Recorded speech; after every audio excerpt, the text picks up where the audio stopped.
Mr. Sergeant of Arms, invite the members into the chamber and close the doors. I hereby declare the House of Representatives of the 113th General Assembly of the State of Tennessee now in session. Will the members please stand? Will the visitors in the gallery please stand and remain standing through the Pledge of Allegiance? Representative Sherrill will introduce the chaplain of the day. Representative Sherrill. Thank you, Mr. Speaker. Today we have Dr. Jeff Owens. He's a native of North Carolina, has been in full-time ministry for 35 years. He's been a youth pastor, a music minister, church planter, and law enforcement chaplain serving in Florida, South Carolina, and North Carolina. For the last 6 years, he has been the senior pastor of the historical First Baptist Church in McMinnville, Tennessee. Pastor Jeff has earned a degree in his ministry, seminary study, and a PhD in leadership from Louisiana Baptist University. He is a chaplain in the Tennessee State Guard, serving in the chaplain's corps since 2019, and was deployed during the tragic flooding in the Waverly community. Pastor Jeff has been married 32 years to Donna, who is a career teacher, currently an instructional coach at Page Middle School in Williamson County. They have 3 grown sons and 3 grandchildren. Pastor Jeff enjoys riding his Harley on the endless 2-lane highways of the great state of Tennessee. Pastor Jeff Owens. Thank you. There's one thing that I believe that we need more than ever in our communities, and that is good leadership. And I am of the conviction that there was no greater leader in history than our Lord and Savior, Jesus Christ. And I always try to find a way to learn and emulate from the one who is my Lord and Savior. And one of the things that stands out in Scripture is that he led from a servant's heart. And Matthew 20, verse 28 reminds us the Son of Man did not come to be served, but to serve, and to give his life as a ransom for many. And that service comes from a place of security. Jesus knew who he was. He knew who he had sent him. Jesus had nothing to prove. He was not beholden to anyone except his heavenly Father. He served from a place of humility, and when he washed the feet of his disciples, he didn't see this simple act as beneath him. Humility enabled him to wash the feet of the one who would even betray him. When you serve from a place of humility, you embrace the reality that this office, this calling, isn't about me. Serving comes from a place of sacrifice. Matthew 20, 28 again, Christ did not come to serve or to be served, but to serve and to give his life as a ransom for many. Serving always costs us something. For God, he sacrificed his very best so that we might gain eternal life, liberty, and freedom. As leaders of our state, so much has been entrusted to you. Lead like the greatest leader who ever lived. Let your leadership come from the heart of a servant. May we pray. Heavenly Father, Lord, give these leaders, those who have been called and entrusted by the people of this state, those who have great responsibilities. I pray you grant them wisdom, understanding, conviction founded in your truth, courage to lead, and most of all, may they lead, may we all live with a heart that mirrors yours, a heart of service. Thank you for all those who serve our nation, our state, and our communities. God bless them. Keep them safe. We ask all these things in Jesus' name. Amen. Thank you. Representative Sherrill leads in the Pledge of Allegiance. Attention, salute, pledge. I pledge allegiance to the flag of the United States of America and to the republic for which it stands, one nation, under God, indivisible, with liberty and justice for all. Thank you.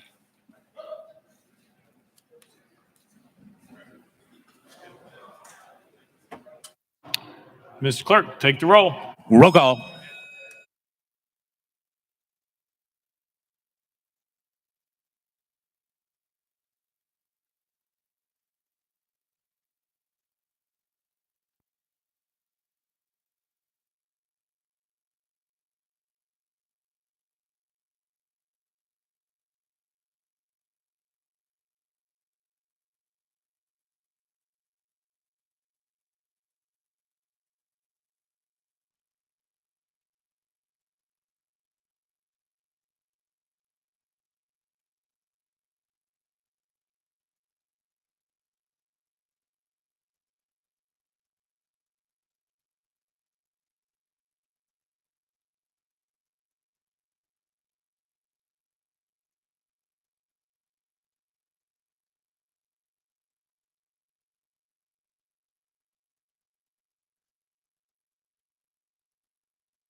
Mr. Clerk, please take the roll.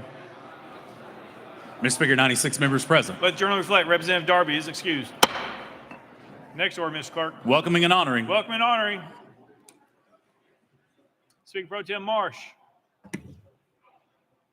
Thank you, Mr. Speaker. I'd like to welcome two of my citizens from Shelbyville, Bedford County, Shane and Sarah Hooper with Shelbyville Bedford Partnership. Welcome, Shane and Sarah.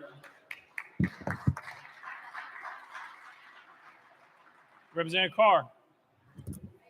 Thank you, Mr. Speaker. I'd like to introduce some of my interns' family. They've been here with Family Day today. Miss Madeira Davis is my intern, and we have with us tonight up here in the gallery her parents, Indy and Pari, her siblings, Zandra and Eliza, grandparents, Annette and Tom, and her roommates from college, Nancy and Scarlett. Let's give them a big hand of a round out there. Representative Martin of Carroll. Thank you, Mr. Speaker. I'd like to introduce some dear friends up here from St. Louis, Dr. Dan, his wife Jen, and son Hunter. They are here on spring break, so welcome them to Tennessee. Representative Dixie.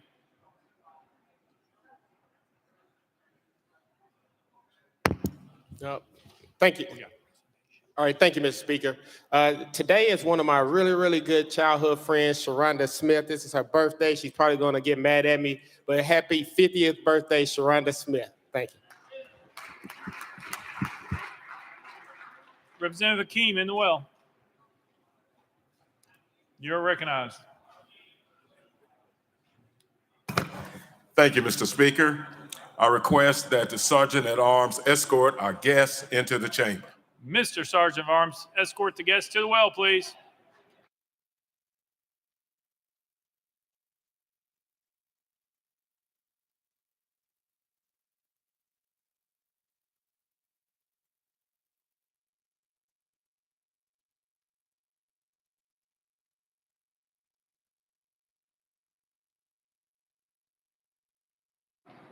Representative Akeem, you're recognized. Okay. Mr. Speaker, I request that the clerk read the resolution.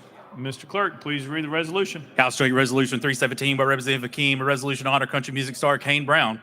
Whereas it is our privilege to recognize those talented Tennesseans who enrich the lives of their fellow citizens through their art. And whereas one such individual is Kane Brown, a multiracial singer and songwriter with genre-bending approach who has only begun to leave his mark on country music. And whereas born in Chattanooga in 1993, Kane Allen Brown spent much of his youth living with his mother in Red Bank, where he first became interested in music during high school. Initially attracted to R&B, he was inspired to focus on country after winning an 11th grade talent contest with his rendition of Chris Young's Getting You Home. And whereas in 2015, Kane Brown released his debut EP, Closer, which landed in the top 10 of the Billboard Country Albums chart. His follow-up single, Used to Love You Sober, was his last release before signing a record deal with RCA Sony Music Nashville in early 2016. And whereas Kane Brown's first #1 single came in June 2018 with Lose It, and first single off his sophomore album, which took the top spot on Billboard's Country Airplay chart prior to the release of Experiment, which debuted at #1 on Billboard's Top 200 and spawned two more #1 Country Airplay singles, Good As You and Homesick.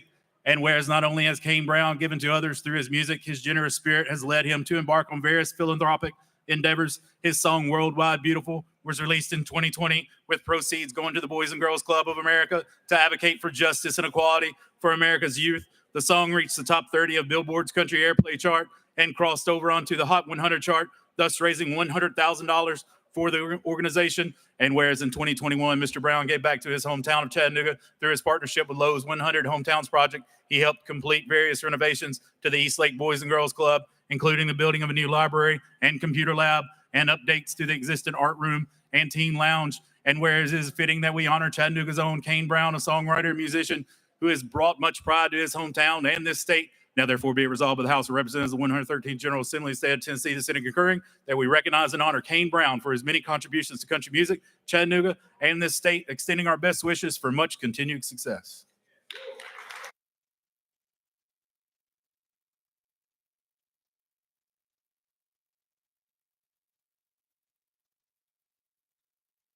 Representative Akeem, you're recognized. Thank you, Mr. Speaker. Ladies and gentlemen, colleagues, I want to extend a special welcome to our guest of honor, country singer and songwriter Kane Brown.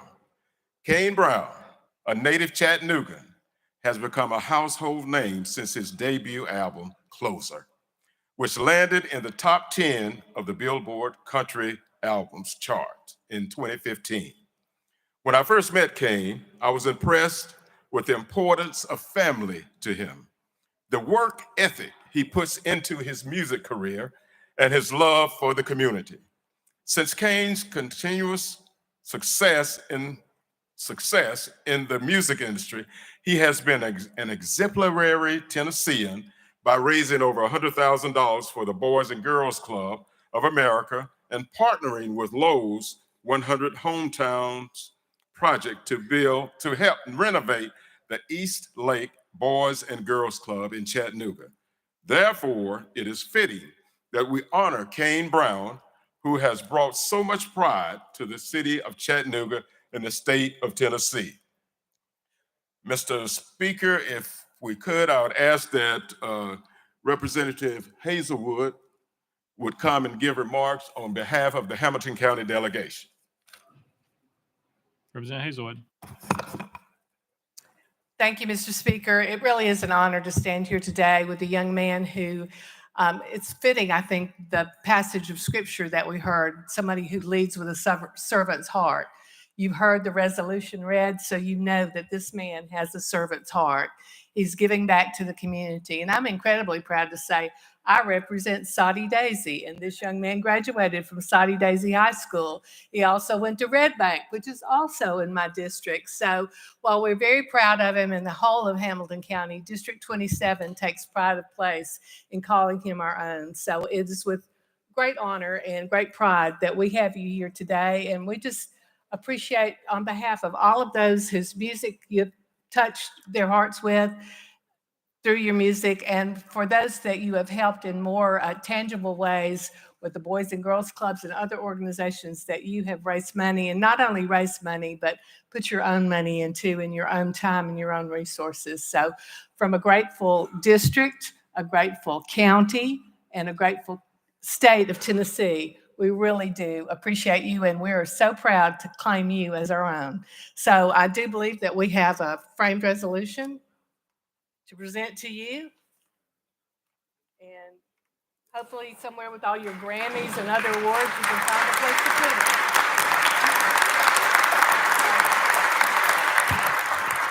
it. Mr. Speaker, would you join us in the well for pictures?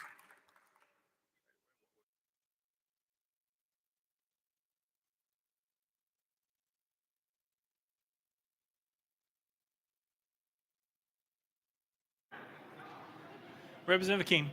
Thank you, Mr. Speaker. We'd ask if our guests could make a few comments at this time, sir. Absolutely.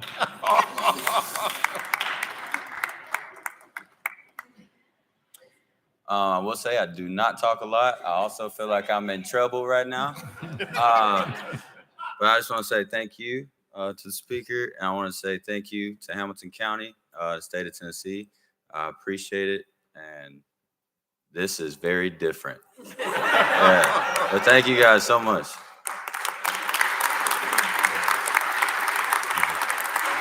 Representative King. Thank you, Mr. Speaker. We'd ask you to come down and join us in a photograph.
Representative Hakeem, you're recognized. Thank you, Mr. Speaker. We just want to make it known that we in the House are sharing a copy of the resolution for Mr. Kane Brown, and we also have a copy framed for his mother also. Thank you, sir.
We are under welcome and honoring Representative Sherrill. Thank you, Mr. Speaker. Hey, just if you would, please make welcome back here in the back, Mr. John Templeton. He is the associate pastor at the First Baptist Church in McMinnville with our preacher of the day. Thank you. Thank you. Representative Carringer. Thank you, Mr. Speaker. I'd like to take the opportunity to welcome my intern, Tyler Staszewski, up here, along with her mother, Brandy, and her brother, Walter, and Uncle Mac. And she also shares with Representative Zachary and I, or Chairman Zachary. So she's a junior at the University of Tennessee, and I'm just thankful that I got to meet her family, and I appreciate you. Thank you all. Representative Kiesling. Thank you, Mr. Speaker. I'll make it quick. Today, I know each and every one of you have had 4-Hers in and out of your offices. Well, I have, out of 5 counties, we've had 4, Fentress, Scott, also Clay and Macon. They came by and visited with us, but up to your right, members, we have Fentress, both Fentress and Scott County. Ladies, would you give us a big wave? Thank you for being with us today. Appreciate it. And speaking of Scott County, Mr. Speaker, in the rear, we have our EMS director, Mr. Jamie Bird, who's with us today. And we'll be seeing more of Jamie. If you would, please stand. Mr. Jamie Bird, members. And finally, Max is back. In Fentress County, we're on spring break up there, and my grandson, Mr. Max Jones, is one of your honorary pages today. So let's keep him busy, if you would. Would you please welcome each and every one? Thank you. Chairman Clemens. Thank you, Mr. Speaker. I'd just like everyone to welcome. I have a page this evening. Mr. Sahib Betty is over here in the southeastern corner behind the well. He is a junior at Ravenwood High School, a constituent of mine. He's taking a look at colleges right now, and he is very well liable to end up serving in this body someday. So please welcome Mr. Betty. Thank you. Representative Hicks of Washington. Thank you, Mr. Speaker. I'd like for Rebecca Alexander, Representative Alexander, and we have a couple of special guests up in the gallery. Number one is our Washington County election administrator, Dana Jones. She does a great job for our county, so we'd like to welcome Dana. Thank you, Dana. And second is my lovely and beautiful wife, Carrie. Carrie, stand up for a minute. I have a special announcement tonight. Somehow, in our busy lives, we missed a gender reveal party last night. And I know what it's going to be. So tonight, Carrie, I'm here to tell you that Libby and Keegan is going to have a little sister.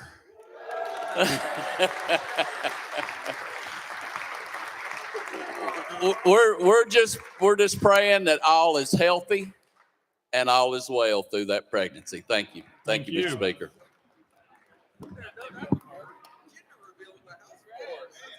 Representative Hicks of Washington, were you wanting to be recognized? All right. At Wright's desk.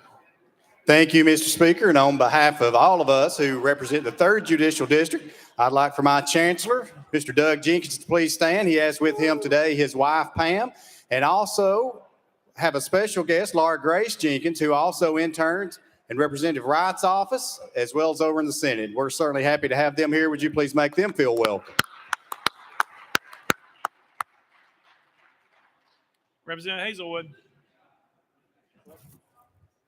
Thank you, Mr. Speaker. I'd like for us all to welcome my intern, Kathleen Keishel, to my left. She's standing up, and she has with her here today her proud parents, Lori and Mike, and also her grandmother, Patricia. So please make them welcome.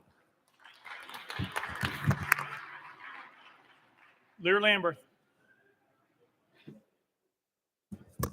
Thank you, Mr. Speaker. I have a guest with me from Portland, Tennessee. If y'all can make Allison Kirian welcome here in the back of the room. Allison, stand up, please. They go to my church, and they're a great family. Give Allison a hand. Representative Reagan. Thank you, Mr. Speaker. I rise to wish my lovely bride a happy birthday. She's watching today. So members, if you don't mind, give her a round of applause.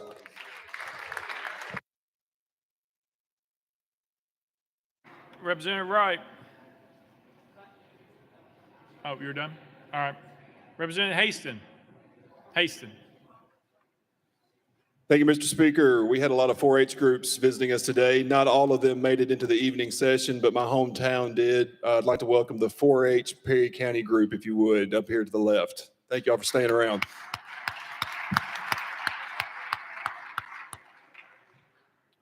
Representative Haynes. Thank you, Mr. Speaker. I'd like to recognize my husband, Marty Haynes, in the gallery to my right.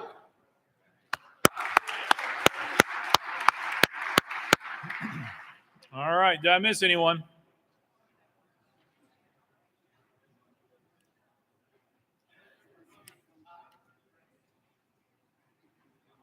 Next order, Mr. Clerk. Introduction to resolutions.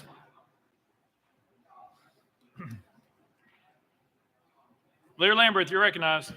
Thank you, Mr. Speaker. Sorry for the wait there.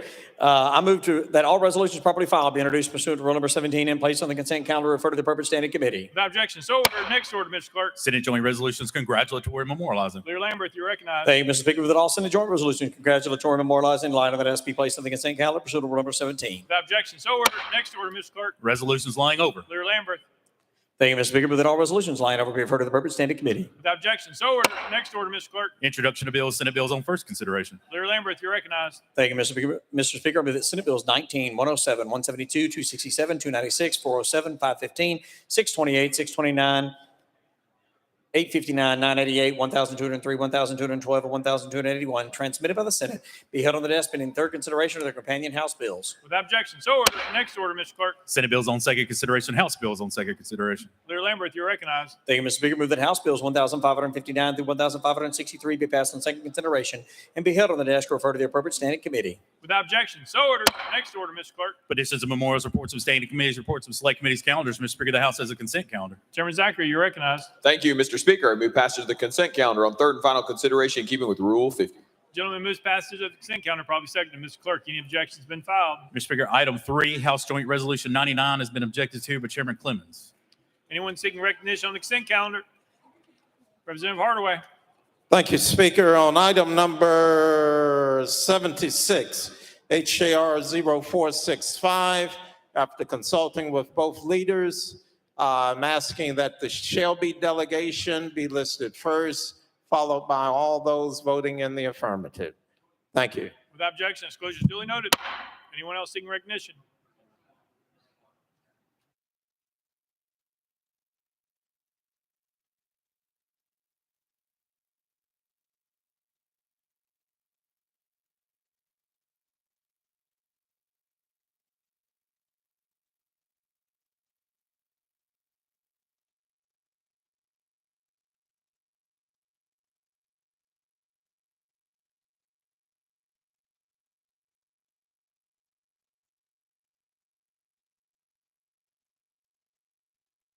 Mr. Clerk.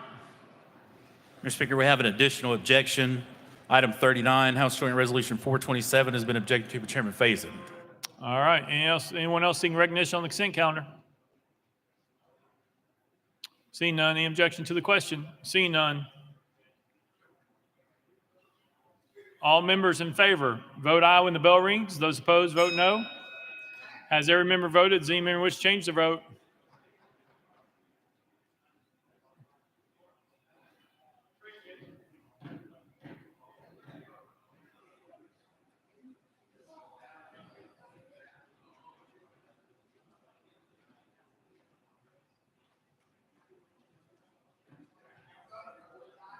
Mr. Clerk, take the vote.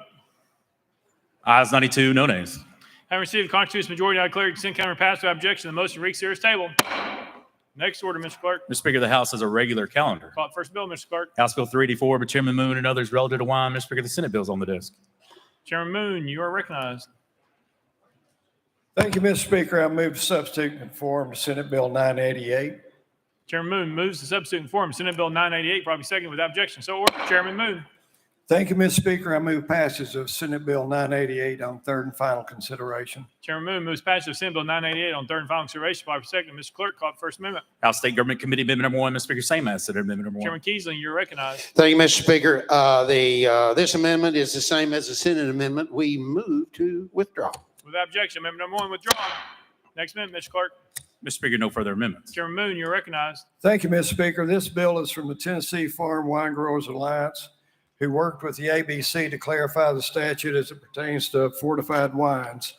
This legislation would allow any Tennessee winery or Tennessee Farm Winery producer to contract with a licensed distillery for the purpose of distilling, blending, and fortifying the wine products for such as dessert wines. Port wine is an example of a fortified wine. These port wines are currently being sold in Tennessee grocery stores, but are not a product of a Tennessee farm wine producer. This bill allows Tennessee farm wine growers to better compete nationally and internationally. Mr. Speaker, I renew my motion. Chairman Moon renews his motion. Any discussion on the bill? Seeing none, any objection to the question? Seeing none. All those in favor of Senate Bill 988, vote aye when the bell rings. Those opposed, vote no. Has every member voted? Does any member wish to change their vote?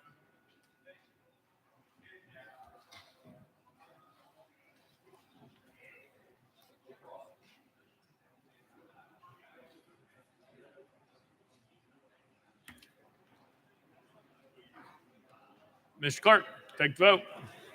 Ayes 84, 7 nays, 4 present, not voting. Senate Bill 988, having received constitutional majority, I declare passed without objection. The motion to reconsider is tabled. Next bill, Mr. Clerk. House Bill 884 by Chairman Moon relative to funding retirement benefit improvements. Mr. Speaker, the Senate bill is on the desk. Chairman Moon, you're recognized. Thank you, Mr. Speaker. I move to substitute and conform to Senate Bill 990. Chairman Moon moves to substitute and form Senate Bill 990, properly seconded without objection. So ordered. Chairman Moon. Thank you, Mr. Speaker. I move passage of Senate Bill 990 on third and final consideration. Chairman Moon moves passage of Senate Bill 990 on third and final consideration, properly seconded. Mr. Clerk, call it first amendment. House State Government Committee Amendment Number 1. Mr. Speaker, it's the same as Senate Amendment Number 1. Chairman Keesling, you're recognized. Thank you, Mr. Speaker, and it is the same as Senate Amendment 1, so we move to withdraw. Without objection, amendment number 1 withdrawn. Next amendment, Mr. Clerk. Mr. Speaker, no further amendments. Chairman Moon, you're recognized. Thank you, Mr. Speaker. This bill amends current law relative to available methods for political subdivision in the state to fund TCRS benefit improvements. Current law provides that if a local government elects to establish a benefit improvement, such as a cost of living adjustment, the local government must pay for the estimated increase in pension liability in 2 ways: lump sum or to fund it in the next fiscal year. This bill allows the benefit to be amortized over 10 years. The bill also provides that local government employees may not establish the benefit improvement unless the employer's funded status in the retirement system will be at least 70% or more. Mr. Speaker, I renew my motion. Chairman Moon renews his motion. Any discussion on the bill? Seeing none, any objection to the question? Seeing none. All those in favor of Senate Bill 990, vote aye when the bell rings. Those opposed, vote no. Has every member cast their vote? Does any member wish to change their vote?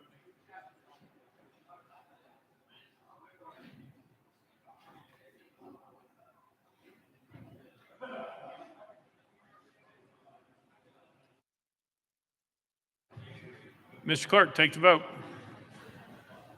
Ayes 96, no nays. Senate Bill 990 having received a constitutional majority, I hereby declare it passed without objection. The motion for reconsider is tabled.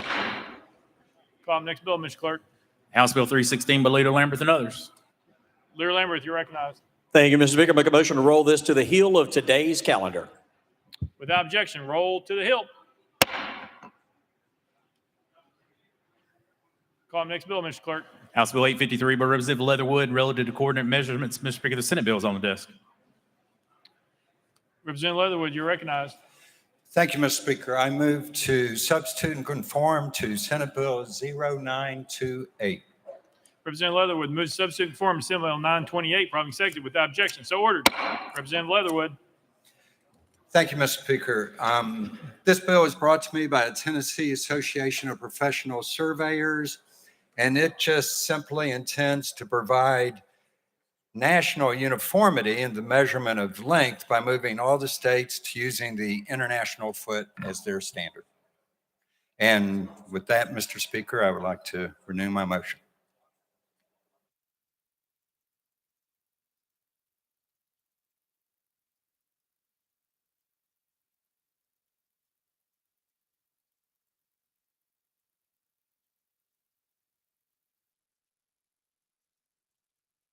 Chairman Crawford, you're recognized. Thank you, Mr. Speaker. This is the same as the Senate amendment. I move to withdraw. Mr. Clerk. Mr. Speaker, that's Local Government Committee Amendment number 1, and it is the same. Without objection, amendment number 1 withdrawn. Next amendment, Mr. Clerk. Mr. Speaker, no further amendments. Representative Leatherwood, you're recognized. Thank you, Mr. Speaker. And again, this bill is just intended to provide national uniformity in the measurement of length by moving all the states to using the international foot as their standard. So this is something the individual states are doing and moving towards. And with that, Mr. Speaker, I renew my motion. Representative Leatherwood renews his motion. Any discussion on the bill? Seeing none. Any objection to the question? Seeing none. All those in favor of Senate Bill 928 vote aye when the bell rings. Those opposed vote no. As every member voted, does every member wish to change your vote?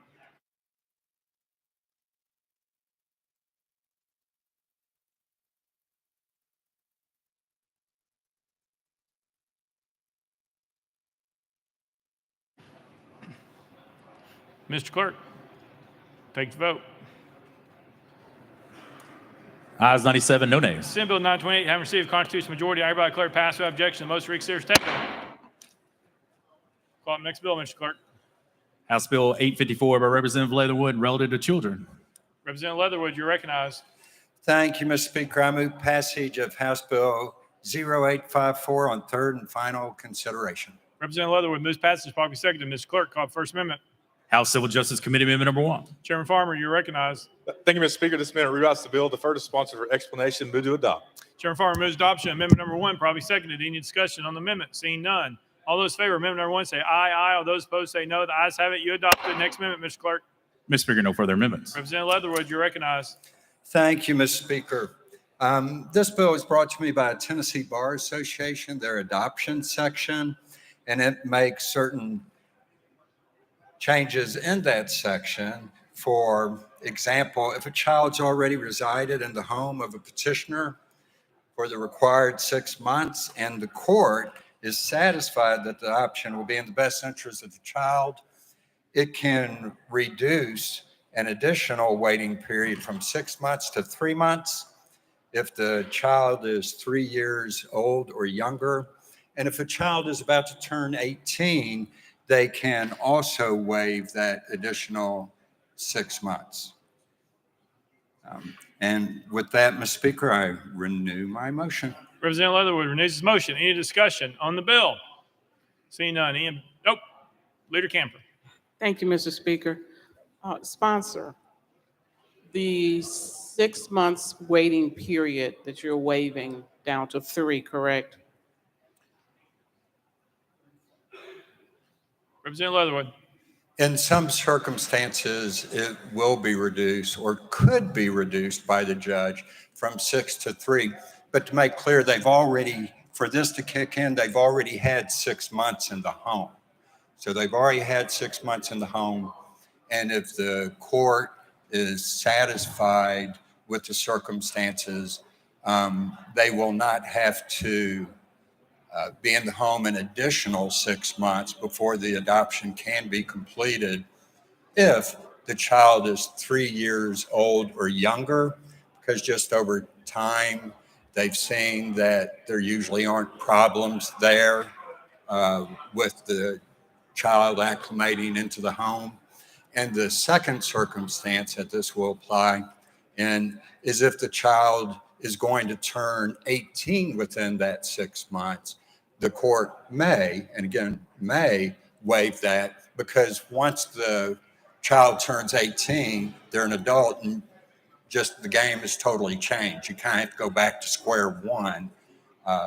So in those two circumstances, the judge may reduce that second 6 month requirement. Leary Camper. Thank you, Mr. Speaker. Are there some circumstances by which the judge would be making that determination, like if there's some concern with the family, or why would we want to terminate these parental rights sooner rather than later? Are there some mitigating circumstances going on that's requiring this, or giving the judge this ability to do this? Representative Leatherwood. I actually look at this more not from terminating the parental rights. There are other guidelines for that, but finalizing the adoption process. And so, you know, in some of these circumstances where they've already been in the home for 6 months, requiring another 6 months, you've got 1 year before you can finalize it. This would allow the two circumstances I mentioned to reduce that basically to 9 months, or theoretically back to the 6 months if somebody's getting ready to turn 18 in 1 day after the 6 month period. Good. Any further discussion? Seeing none, any objection to the question? Seeing none. All those in favor of House Bill 854 as amended, vote aye when the bell rings. Those opposed, vote no. As every member voted, does any member wish to change your vote? Karen, your aye.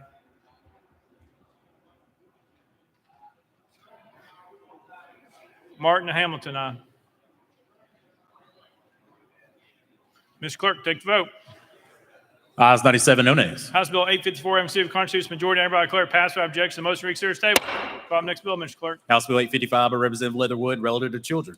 Representative Leatherwood, you're recognized.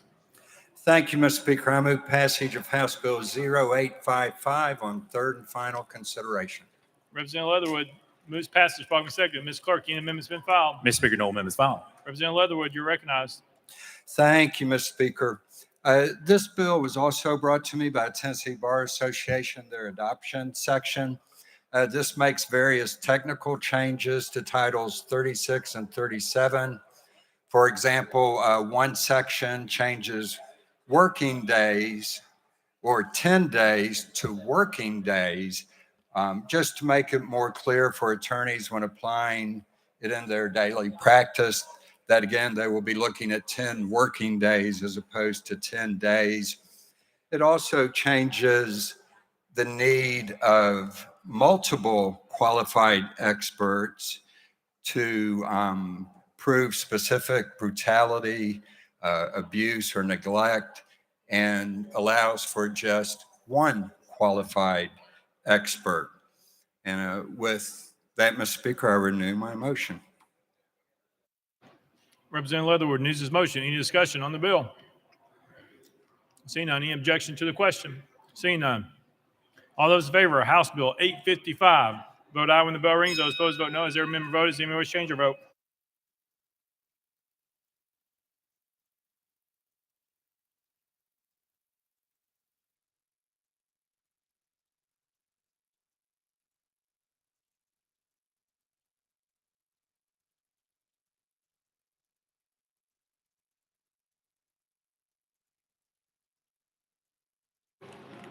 Mr. Clerk, take the vote. Ayes 97, no nays. House Bill 855, having received constitutional majority, I hereby declare passed without objection. The motion reconsider is tabled. Call up next bill, Mr. Clerk. House Bill 548 by Representative Harris and others relative to criminal instruments. Representative Harris, you're recognized. Thank you, Mr. Speaker. I move passage of House Bill 0548 on third and final consideration. Representative Harris moves passage. Block with second. Mr. Clerk, any amendment's been filed. Mr. Speaker, no amendments filed. Representative Harris, you're recognized. Thank you, Mr. Speaker. House Bill 0548 creates a Class A misdemeanor offense for the possession of a device, tool, machine, implement, or other item capable of programming a smart key or key fob with the intent to use it or allow it to be used to commit theft. I renew my motion.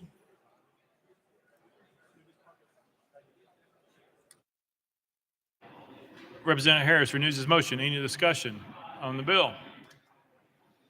Seeing none. Any objection to the question? Seeing none. All those in favor of House Bill 548, vote aye when the bell rings. Those opposed, vote no. Has every member voted? Does any member wish to change their vote?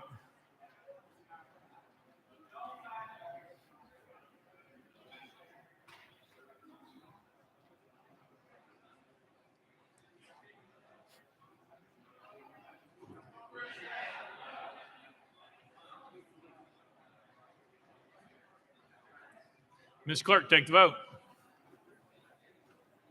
Ayes 93, no nays. House Bill 548, having received a constitutional majority, I hereby declare it passed without objection. The motion for reconsider is tabled. Call the next bill, Mr. Clerk. House Bill 71 by Chairman Hicks and others relative to contracts. Mr. Speaker, the Senate bill is on the desk. Chairman Hicks, you're recognized. Thank you, Mr. Speaker. I move to substitute conform to Senate Bill 252. Chairman Hicks moves substitute form Senate Bill 252 without objection. So ordered. Chairman Hicks. Thank you, Mr. Speaker. I move passage of Senate Bill 252 on third and final consideration. Chairman Hicks moves passage of Senate Bill 252 on third and final consideration. Block second. Mr. Clerk, call First Amendment. Mr. Speaker, no amendments filed. Chairman Hicks, you're recognized. Thank you, Mr. Speaker. Members, Senate Bill 252 clarifies the requirements and prohibitions of contracts entered into by the state. I renew my motion. Chairman Hicks renews his motion. Any discussion on the bill? Seeing none. Any objection to the question? Seeing none. All those in favor of Senate Bill 252, vote aye when the bell rings. Those opposed, vote no. Has every member voted? Does any member wish to change their vote?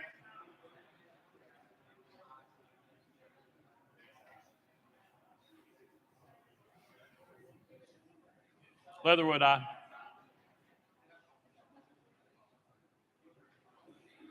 Mr. Clerk, take the vote. Ayes 89, 8 nays. Senate Bill 252, having received a constitutional majority, I hereby declare passed without objection. The motion for reconsider is tabled. Call the next bill, Mr. Clerk. House Bill 736 by Representative Love and others relative to academic standards for social studies. Mr. Speaker, the Senate bill is on the desk. Representative Love, you're recognized.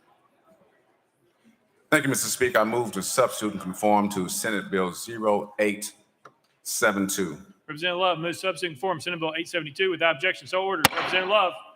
Thank you, Mr. Speaker. I move passage on Senate Bill 0872 on third and final consideration. Representative Love moves passage of Senate Bill 872 on third and final consideration. Block second. Ms. Clerk, call First Amendment. Mr. Speaker, no amendments filed. Representative Love, you're recognized. Thank you, Mr. Speaker. Members, this is just an effort to teach our young people about the nonviolent tactics of Dr. Martin Luther King, Jr.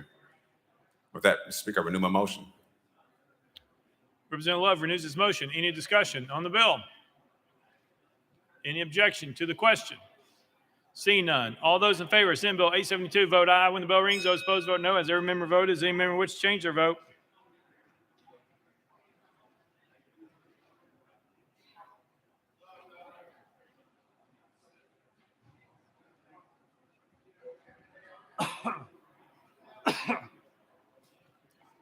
Mr. Clerk, take the vote. Ayes 94, no nays. Senate Bill 872, having received a constitutional majority, I hereby declare passed without objection. The motion for reconsider is tabled. Call the next bill, Mr. Clerk. House Bill 554 by Chair Lady Littleton relative to crimes against children. Chair Lady Littleton, you're recognized. Thank you, Mr. Speaker. I move passage of House Bills 554 on third and final consideration. Chair Lady Littleton moves passage. Probably second. Mr. Clerk, call the First Amendment. House Criminal Justice Committee Amendment number 1. Chairman Holsey, you're recognized.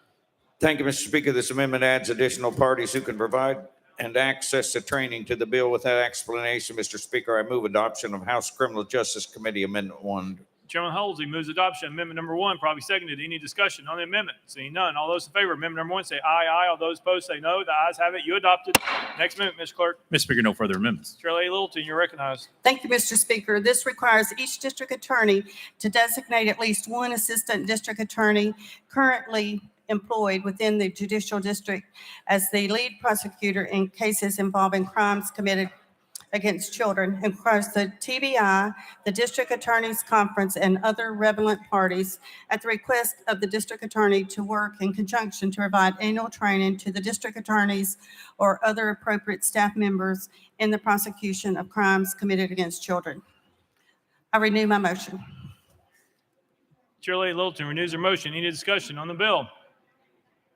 Seeing none. Any objection to the question? Seeing none.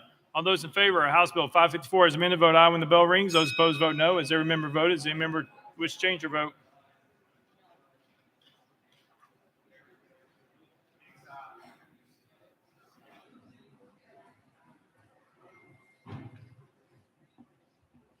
Mr. Clerk, take the vote. Ayes 97, no nays. House Bill 554 having received a constitutional majority, everybody declare passed without objection. The motion reads here is tabled. Call the next bill, Mr. Clerk. House Bill 426 by Representative Parkinson relative to student performance. Representative Parkinson, you're recognized. Thank you, Mr. Speaker.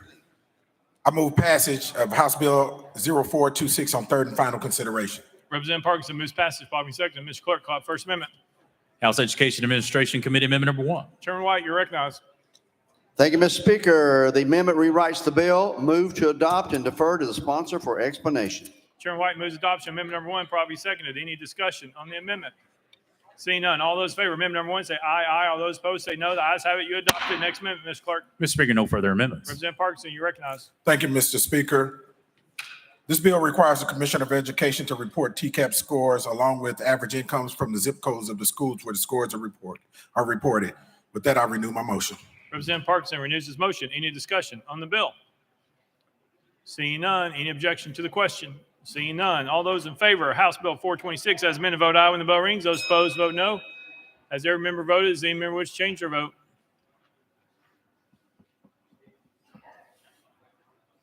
Love aye. Dixie aye. Love aye. Oh, Hardaway aye. Is that right, Hardaway? Aye.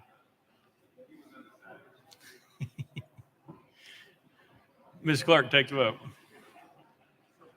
Ayes 92, 1 nay, 1 present, not voting. House Bill 426, having received constitutional majority, everybody declare passed without objection. Motion reads here is tabled. Call the next bill, Mr. Clerk. House Bill 988 by Representative Beck relative to landlord obligations. Representative Beck, you're recognized. Thank you, Mr. Speaker. I move passage of House Bill 988 on third and final consideration. Representative Beck moves passage. Bobby seconded. Mr. Clerk, call the First Amendment. House Commerce Committee Amendment number 1. Chairman Vaughn, you're recognized. Thank you, Mr. Speaker. The amendment rewrites the bill. We're going to move to adopt, and we're going to defer to that sponsor right there for an extraordinarily detailed explanation.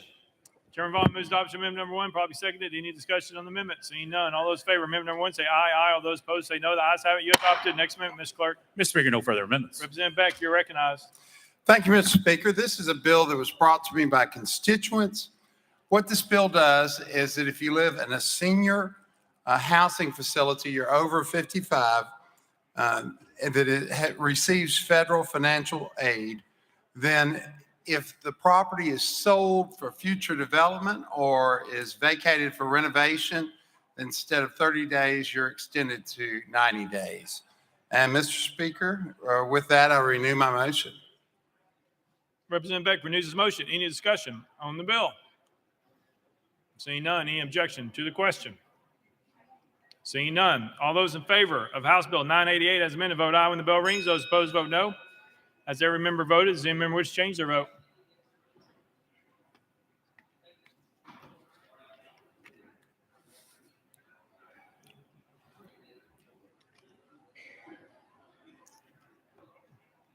Mr. Clerk, take the vote. Ayes 95, no nays. House Bill 988, having received constitutional majority, everybody declare passed without objection. The motion reads here is tabled. Call the next bill, Mr. Clerk. House Bill 985 by Representative Beck relative to civil procedure. Mr. Speaker, the Senate bill is on the desk. Representative Beck, you're recognized. Thank you, Mr. Speaker. I move to substitute and conform to Senate Bill 0618. Representative Beck moves substitute form Senate Bill 618 without objection. So ordered. Representative Beck. Thank you, Mr. Speaker. I move passage of Senate Bill 618 on third and final consideration. Representative Beck moves passage of Senate Bill 618 on third and final consideration. Bobby seconded. Mr. Clerk, call the First Amendment. Mr. Speaker, no amendments filed. Representative Beck, you're recognized. Thank you, Mr. Speaker. This bill was brought to me by the AOC.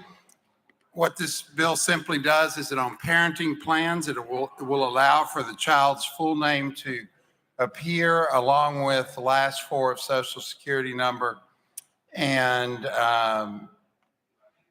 the last four of a financial account. And with that, Mr. Speaker, I renew my motion. Representative Beck renews his motion. Any discussion on the bill? Seeing none, any objection to the question? Seeing none. All those in favor of Senate Bill 618 vote aye when the bell rings. Those opposed vote no. As every member voted, does any member wish to change their vote?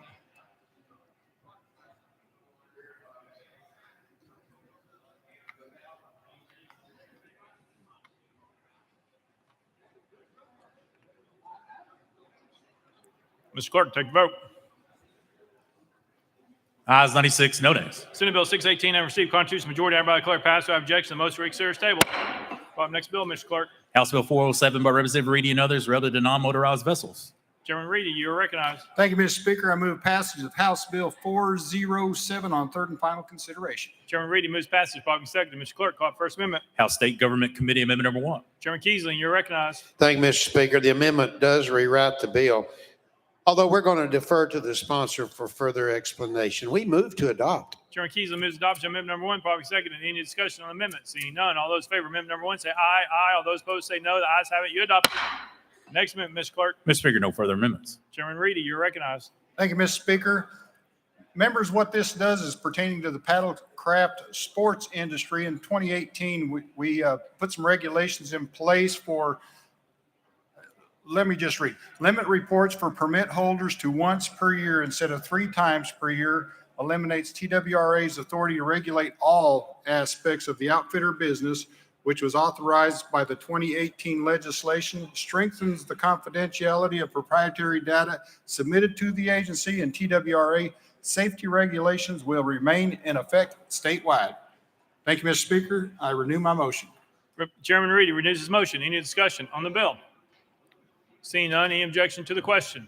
Seeing none. All those in favor of House Bill 407 as amended vote aye when the bell rings. Those opposed vote no. As every member voted, does any member wish to change their vote? Parkinson, aye. Mr. Clerk, take the vote. Ayes 96, no nays. House Bill 407 having received a constitutional majority, I hereby declare passed without objection. The motion reconsider is tabled. Next bill, Mr. Clerk. House Bill 1086 by Representative Baum and others relative to charter schools. Mr. Speaker, the Senate bill is on the desk. Representative Baum, you're recognized. Thank you, Mr. Speaker. I move to substitute and conform to Senate Bill 980. Representative Baum moves substitute and form Senate Bill 980, properly seconded without objection. So ordered. Representative Baum. Thank you, Mr. Speaker. I move passage of Senate Bill 980 on third and final consideration. Representative Baum moves passage of Senate Bill 980 on third and final consideration, properly seconded. Mr. Clerk, call First Amendment. House Education Administration Committee Amendment number 1. Chairman White, you're recognized. Thank you, Mr. Speaker. This amendment also rewrites the bill, so I move to adopt and defer to the sponsor for an explanation. Chairman White moves adoption of House Amendment number 1, properly seconded. Any discussion on the amendment? Seeing none. All those in favor of House Amendment number 1 say aye. Aye. All those opposed say no. The ayes have it. You adopted. Next amendment, Mr. Clerk. House Amendment 2 by Representative Baum. Mr. Speaker, it was timely filed. Representative Baum, you're recognized. Thank you, Mr. Speaker. I move to adopt. Representative Baum moves adoption of amendment number 2, probably seconded. Any discussion on the amendment? Representative Mitchell. Yeah, thank you, Mr. Speaker. Representative, is this a floor amendment? Representative Baum. This is just an amendment that we're adding to the bill that clarifies what economically disadvantaged means. Representative Mitchell. So what does it mean in the code? Are we changing what it means in the code currently? Representative Baum. No, this bill uses the same definition for economically disadvantaged that is in the TISA legislation. It just adds to that if someone is an illegal migrant, that does not fit under the economically disadvantaged category for this bill. Representative Mitchell. But it still would give them priority, even though you're renaming, trying to, take it out. It does nothing, essentially, correct? Representative Baum. What the bill says is that a charter school may give preference in enrollment to those who are economically disadvantaged. and it uses the definition of economically disadvantaged that's in the TISA bill and in other places in Tennessee code. But it adds a sentence that says that does not include illegal migrants, people who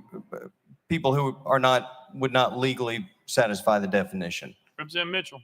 So the amendment in essence becomes the bill? Representative Baum. No, it does not. It just clarifies one part of the bill. It just clarifies the part of the bill that refers to economically disadvantaged. It doesn't make the bill other than qualifying that definition. Representative Mitchell. Sorry. Thank you, sir. Just note, though, we are doing a floor amendment. All right, any further discussion? Seeing none? Any objection to the question? This is on the board since it's not a committee amendment. All those in favor vote aye when the bell rings. Those opposed vote no.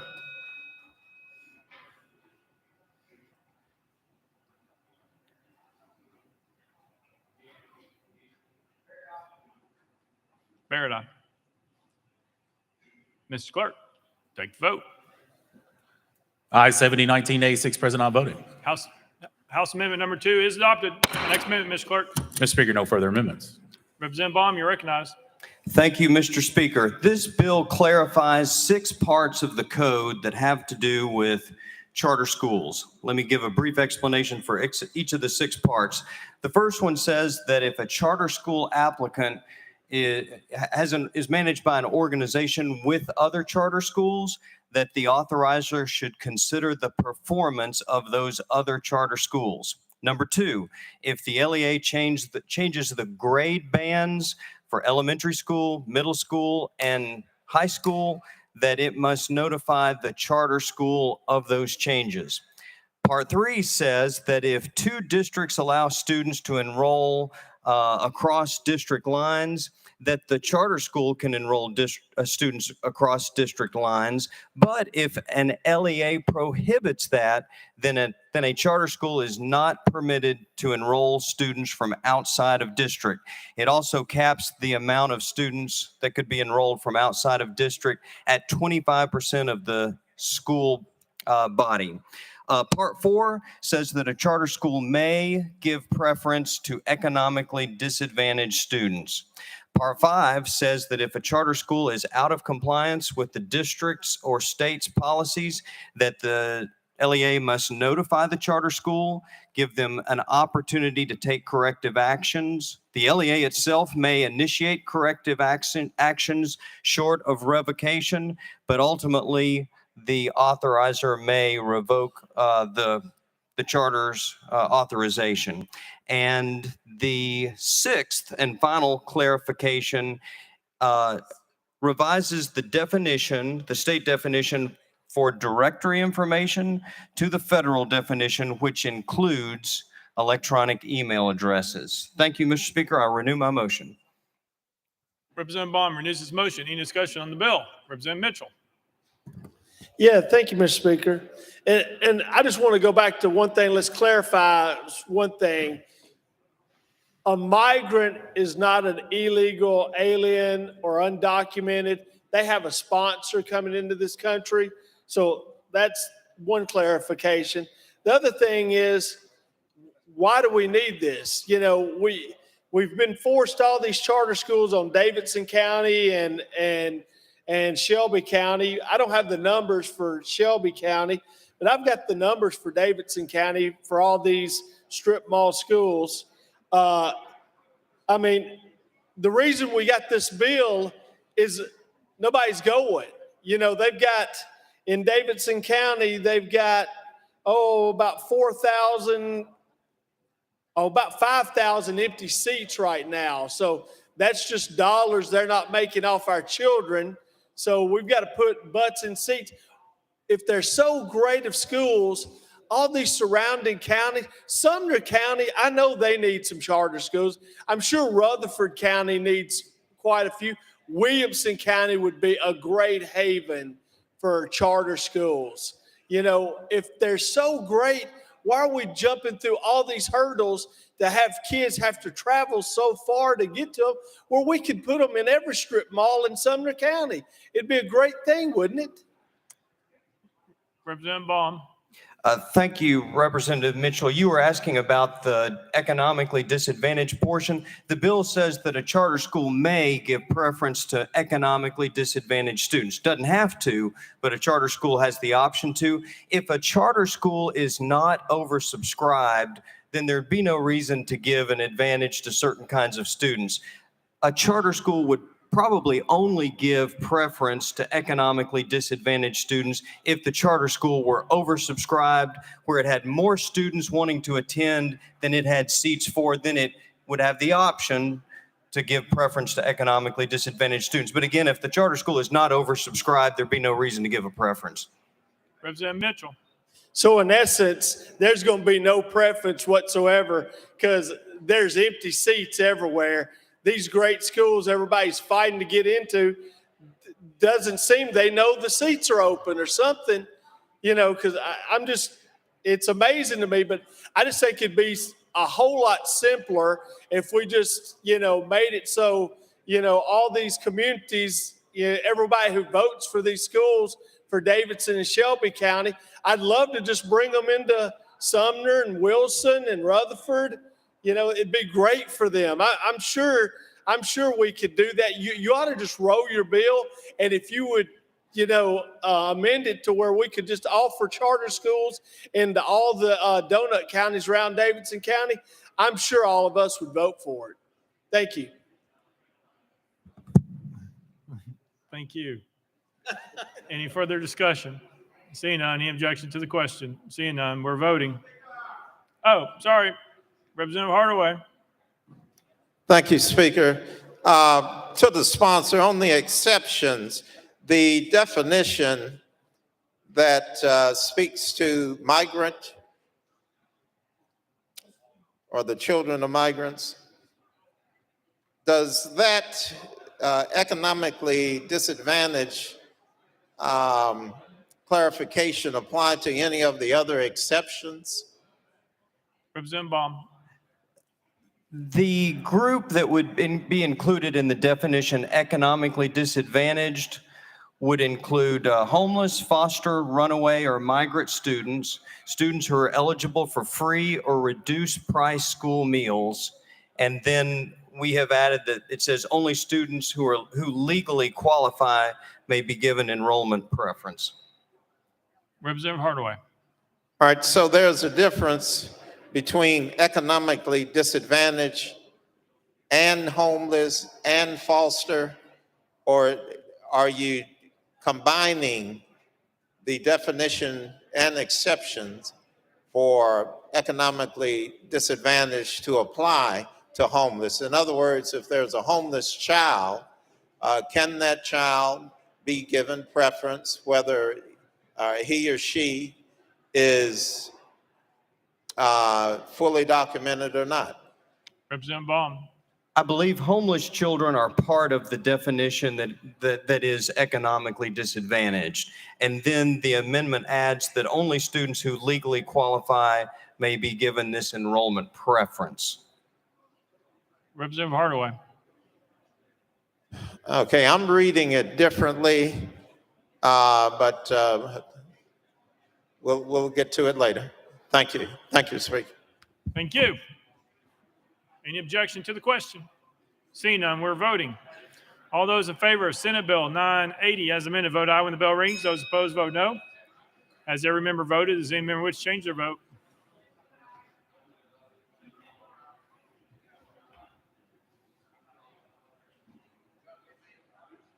Harris, no.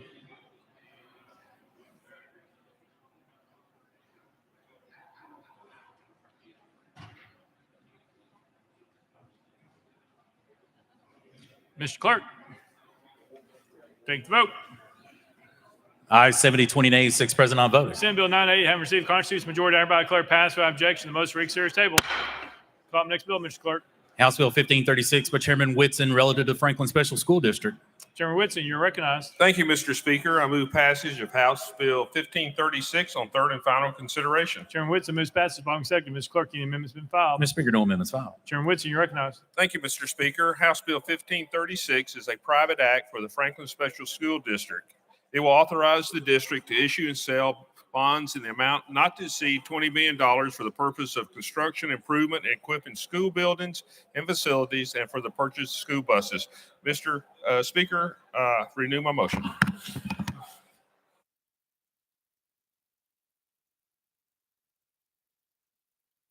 Chairman Whitson renews his motion. Any discussion on the bill?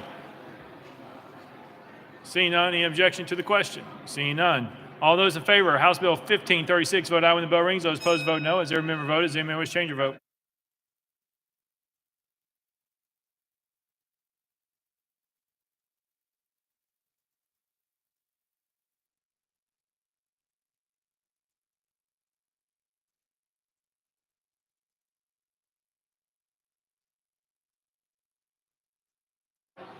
Mr. Clerk, take the vote. Ayes 95, no nays. Senate Bill 1536, having received a constitutional majority, everybody declare passed without objection. The motion reeks series table. Call the next bill, Mr. Clerk. House Bill 1195 by Chairman Williams and others, relative to practice physical therapy. Mr. Speaker, the Senate bill is on the desk. Chairman Williams, you're recognized.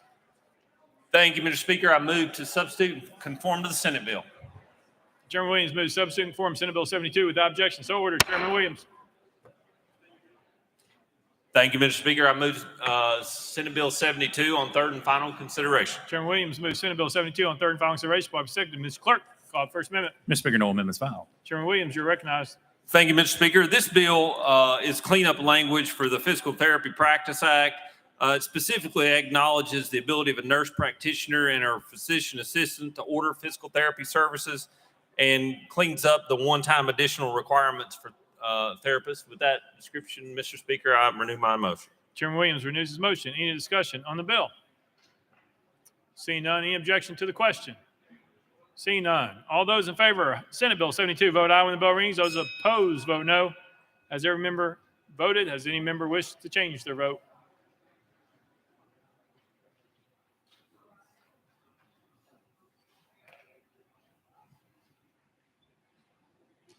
Mr. Clerk, take the vote. Ayes 97, no nays. Senate Bill 72, having received a constitutional majority, I hereby declare passed without objection. The motion reeks series table. Call the next bill, Mr. Clerk.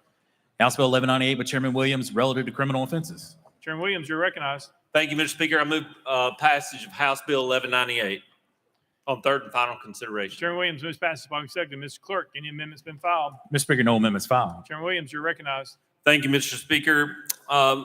Members, this bill enacts the Silas Gable Flat Law.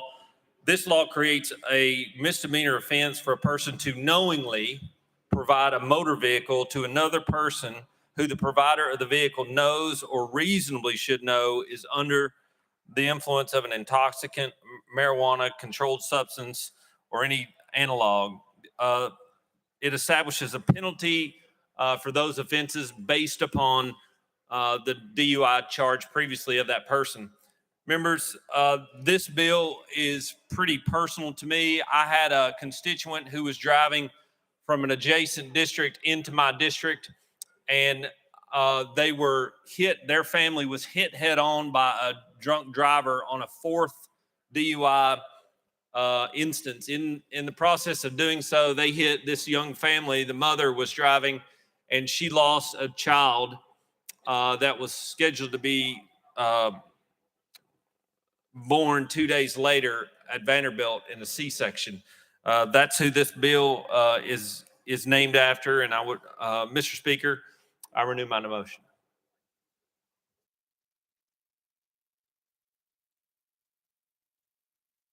Chairman Williams renews his motion.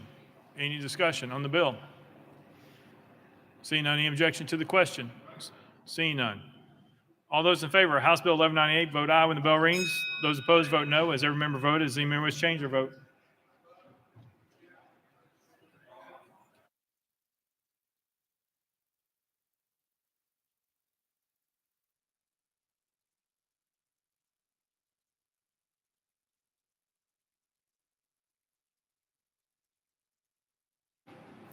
Mr. Clerk, take the vote. Ayes 95, no nays. House Bill 1198, having received a constitutional majority, I declare passed without objection. The motion reconsider is tabled. Let the journal reflect that House Bill 1536 passed third and final consideration. The motion reconsider is tabled. Call the next bill, Mr. Clerk. House Bill 444 by Representative Shaw, relative to alcoholic beverages. Mr. Speaker, the Senate bill is on the desk. Representative Shaw, you recognize. Thank you, Mr. Speaker. I move substitute and conform to Senate Bill 0184.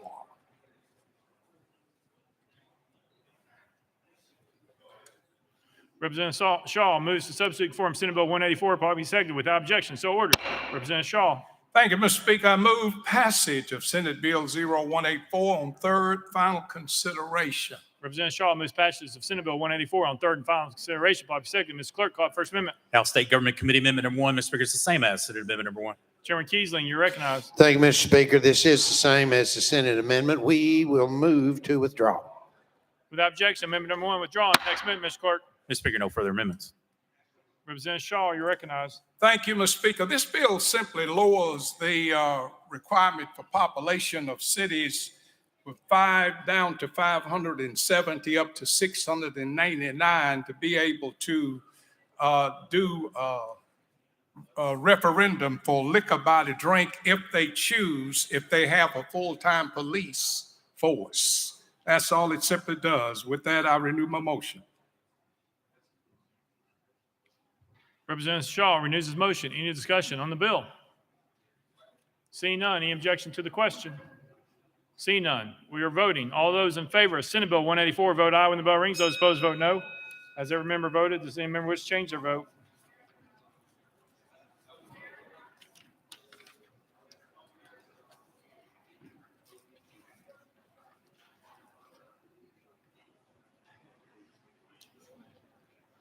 Mr. Clerk, take the vote. Ayes 76-13, nay 4 present, not voted. Senate Bill 184 having received a constitutional majority, I hereby declare passed without objection. The motion to reconsider is tabled. Call the next bill, Mr. Clerk. House Bill 1309 by Chairman Kumar and others relative to genetic information. Chairman Kumar, you're recognized. Thank you, Mr. Speaker. I move passage of House Bill 1309 on third and final consideration.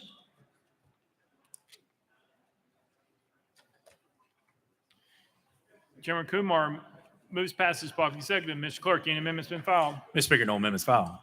Chairman Kumar, you're recognized. Thank you, Mr. Speaker. Members, we are all, as you know, we are all products of a genetic lottery. Some of us draw a shorter straw.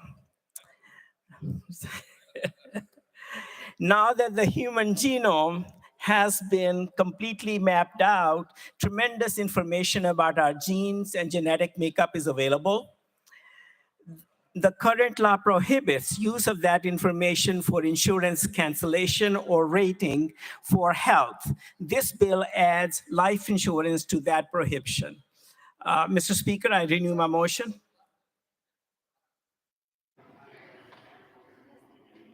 Chairman Kumar renews his motion. Any discussion on the bill? Any objection to the question? All those in favor of House Bill 1309 vote aye when the bell rings. Those opposed vote no. Has every member voted? Does any member wish to change their vote?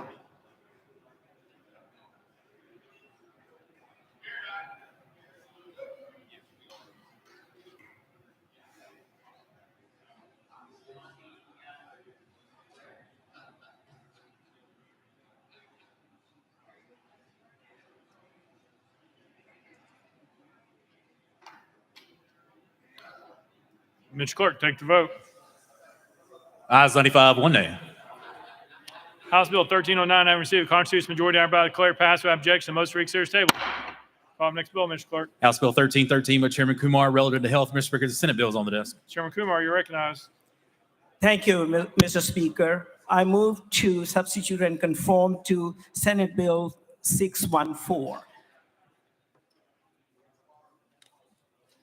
Chairman Kumar moves substituting form Senate Bill 614, probably seconded without objection. So ordered. Chairman Kumar.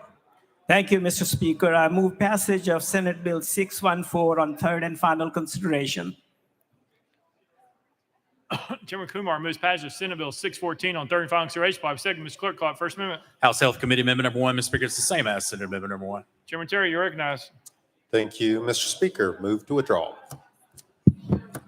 Chairman Terry moves to withdraw amendment number 1 without objection. Next order, next amendment, Mr. Clerk. Mr. Speaker, no further amendments. Chairman Kumar, you're recognized. Thank you, Mr. Speaker. Members, stroke is a common disease and condition which is devastating to many patients and their families. More than 13,000 of them occurred in 2021. Maintaining a proper registry for research and improvements in treatment is very important. The initial registry was created in 2009 and subsequently updated in 2017. This bill requires to add a section to the existing database and the stroke registry law. It adds thrombectomy-capable centers.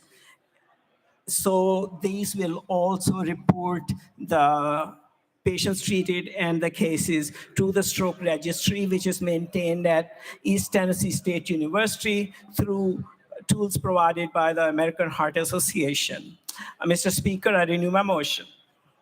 Chairman Kumar renews his motion. Any discussion? Seeing none, any objection to the question?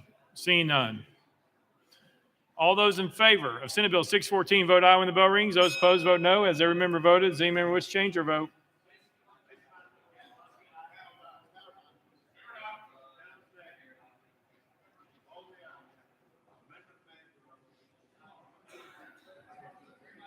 Mr. Clerk, take the vote. Ayes 96, no nays. Senate Bill 614 now received constitutional majority. I hereby declare passed without objection. The motion reconsider is tabled. Call the next bill, Mr. Clerk. House Bill 1492 by Chairman Clemens relative to drones. Chairman Clemens, you're recognized. Thank you, Mr. Speaker. I move passage of HB 1492 on third and final consideration. Chairman Clemens moves passage. Properly seconded. Mr. Clerk, call the first amendment. House State Government Committee Amendment number 1. Chairman Keesling, you're recognized. Thank you, Mr. Speaker. The Amendment 1 rewrites the bill. We'll defer to the chairman for further explanations. We move to adopt. Chairman Keesling moves adoption. Amendment number 1, properly seconded. Any discussion on the amendment? Seeing none. All those in favor of amendment number 1 say aye, aye. All those opposed say no. The ayes have it. You adopted. Next amendment, Mr. Clerk. Mr. Speaker, no further amendments. Chairman Clemens, you're recognized. Thank you, Mr. Speaker. I renew my motion. Chairman Clemens renews his motion. Any discussion on the bill? Chairman Williams. Thank you, Mr. Speaker. I just had not heard the description of this bill, and I thought since it was a rare event for the minority leader to be in the well, that maybe he could tell us what the bill does. Chairman Clemens. Thank you, Mr. Speaker. I appreciate that opportunity, Chairman Williams. This legislation is intended to prevent the weaponizing of drones by law enforcement in the state of Tennessee. The only concern that was raised by any law enforcement was they wanted to make sure there was an exception for the remote detonation of bombs. And so we've addressed that in the amendment that makes the bill as referenced by Chairman Keesling.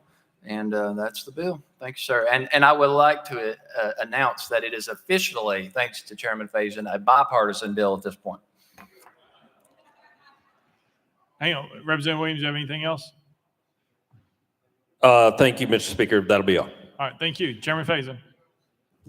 Thank you, Mr. Speaker. And it is a very rare occasion that the two caucus chairs would be signed on the same bill, but I did want to give explanation to everyone that even a blind squirrel finds a nut every now and then, and Chairman has found a good bill this time.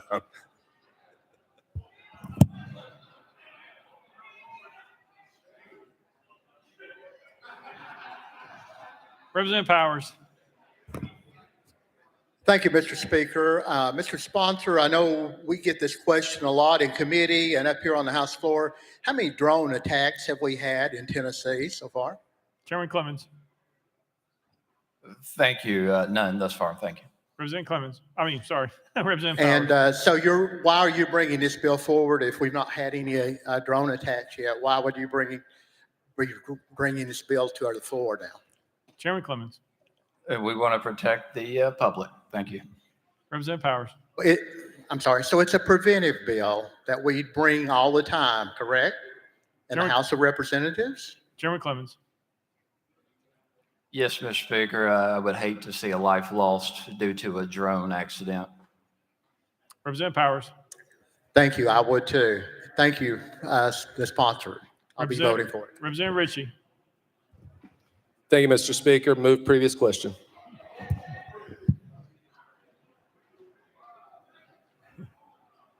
Chairman Clemens, you should be ashamed of the other side not doing that for you.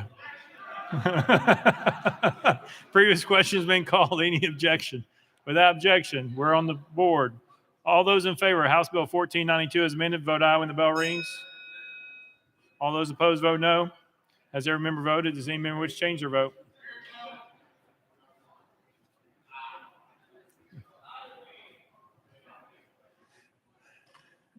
Mr. Clerk, take the vote. Ayes 89, 3 nays. House Bill 1492 and received a contrary majority. I hereby declare passed without objection. The motion reconsider is tabled. Call up next bill, Mr. Clerk. House Bill 633 by Representative Darby. Leader Lamberth. Thank you, Mr. Speaker. I make a motion to roll this to the next available calendar. Without objection, roll to the next available calendar. Call up next bill, Mr. Clerk. House Bill 883 by Haynes and others relative to abortion. Chair Lady Haynes, you are recognized. Thank you, Mr. Speaker. I move passage of House Bill 883 on third and final consideration.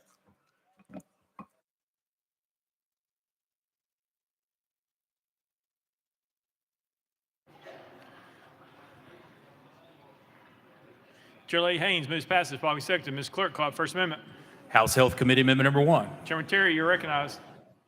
Thank you, Mr. Speaker. Move to roll to the hill of the amendments. Without objection, roll to the hill. Next amendment, Mr. Clerk. House Amendment 2 by House Health Committee Amendment Number 2. Chairman Terry, you're recognized.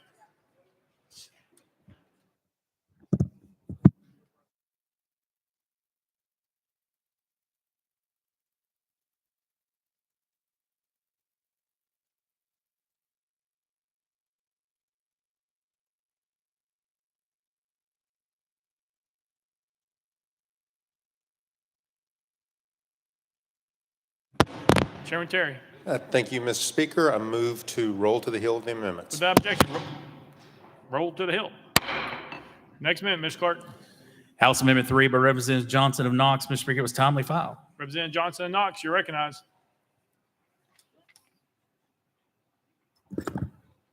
Thank you, Mr. Speaker. What this amendment does is create an exception for minors in the case of rape and incest. This is specifically for minors. It's very concerning to me in this state that we are forcing birth on young girls. 9-year-olds, 10-year-olds are able to become pregnant and have become pregnant. And I believe we should have a cutout in the trigger ban so that we are not forcing birth on young girls. 80% of Tennesseans support the legalization of abortion with exceptions. This amendment is what the vast majority of Tennesseans want. Why are we answering to a lobbyist instead of to our constituents? That poll was across the state in rural and suburban and urban communities. This would save the lives and the livelihood of young girls across our state. Because of this bill, or because of there being no exception, especially in cases of rape and incest, these girls underage should be allowed to not be reminded daily of what happened to them. Some of them really not even understanding what happened to them. That is something we find very often. I had a woman in my office who said she was a victim of incest at 13 years old. She didn't really understand what happened to her, and she didn't understand pregnancy at all. So we have got to take into account these situations. The vast majority of Tennesseans want this to happen. Do we really want to be a state that forces children to carry pregnancies at a much greater risk than a grown woman? And a risk to their physical and mental health, and also to affecting the length of their future. We know that's something that will happen. So this bill is an exception for rape and incest only for minors, and I move passage of Amendment 3. Representative Johnson Knox moves passage, adoption of amendment number 3. That's a proper motion, properly second. Any discussion? Chair Lady Hazelwood, you are recognized. Thank you, Mr. Speaker. This amendment calls for a pregnancy to be terminated up to 22 weeks. 22 weeks can be a viable pregnancy. For that reason, Mr. Speaker, I respectfully move this to the table. That's a proper motion, properly seconded. The parliamentary situation is that Representative Johnson Knox has moved adoption of amendment number 3. Representative Hazelwood has moved that motion to the table. That cuts off all debate except for that of the sponsor. Representative Johnson and Knox, you are recognized. Thank you, Mr. Chairman. As I stated, the awareness of pregnancy in young children is not always known. The reality is, I realize that many of my colleagues voted against offering survivors of rape and incest the freedom to decide their own futures. I now plead for you to support an even narrower amendment. This amendment I propose now would create a narrow exception to allow for lawful abortion when a child is the victim of rape or incest, instead of them victimizing them again every day for the rest of their life. Tennessee's total abortion ban forces children to carry a pregnancy to term, even when doing so puts their own health at risk. So before you cast your vote, I'm asking you to imagine that your child or your grandchild is raped tomorrow. Would you want that child to be forced to carry that pregnancy, a result of rape, to term? Or would you want that child and their family to be offered compassionate, survivor-first focused care? I urge you to vote against the tabling motion and in favor of Tennessee children. Parliamentary situations, Representative Johnson of Knox has moved adoption of amendment number 3. Representative Hazelwood has moved that motion to the table. We're voting on the tabling motion. All those in favor vote aye when the bell rings. Those opposed vote no. Has every member voted? Does any member wish to change their vote?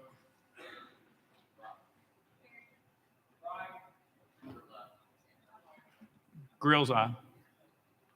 Rudder aye.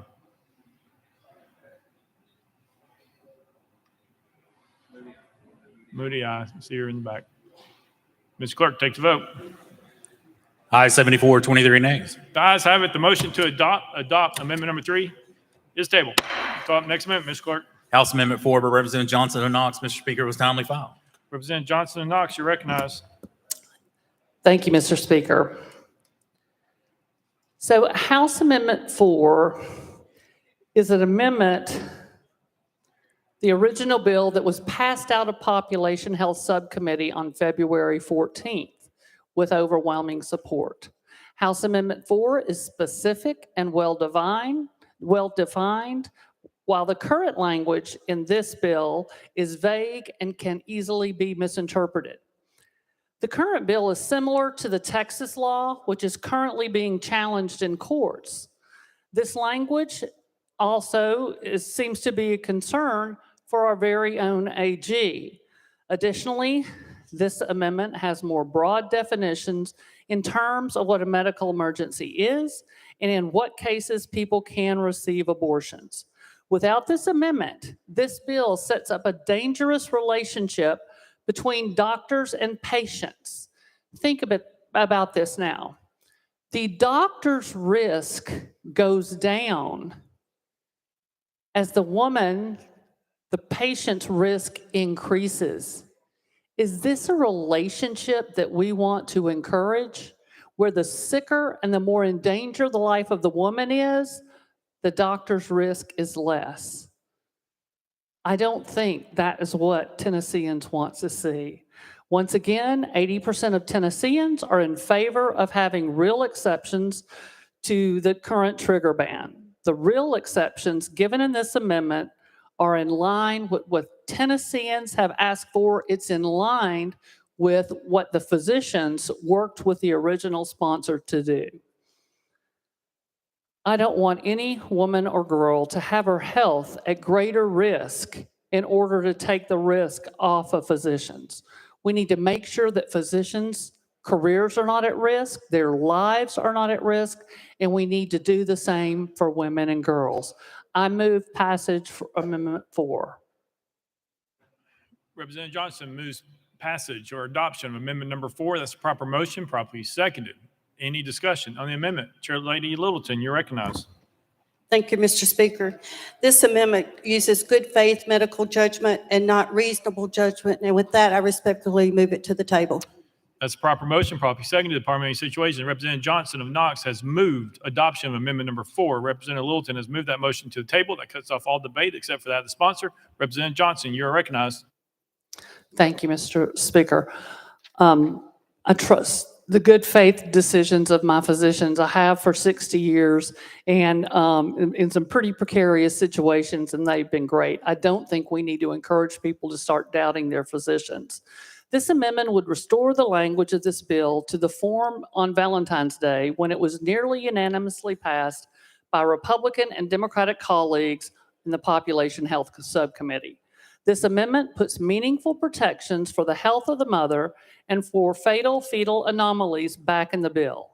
I'm asking all of you to support this amendment. If you do not accept this amendment, you will be forcing doctors to continue to practice under the constant threat of criminal prosecution.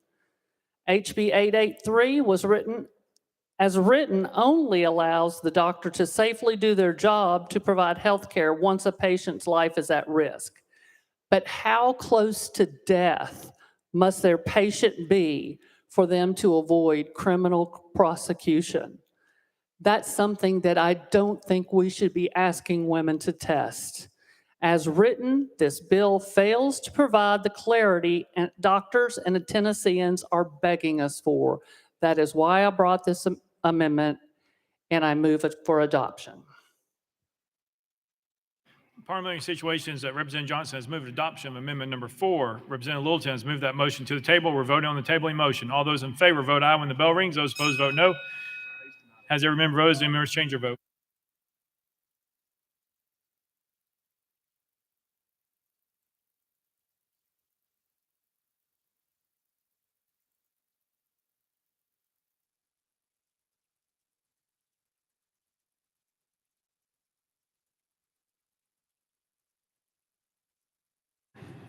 Mr. Clerk, take the vote.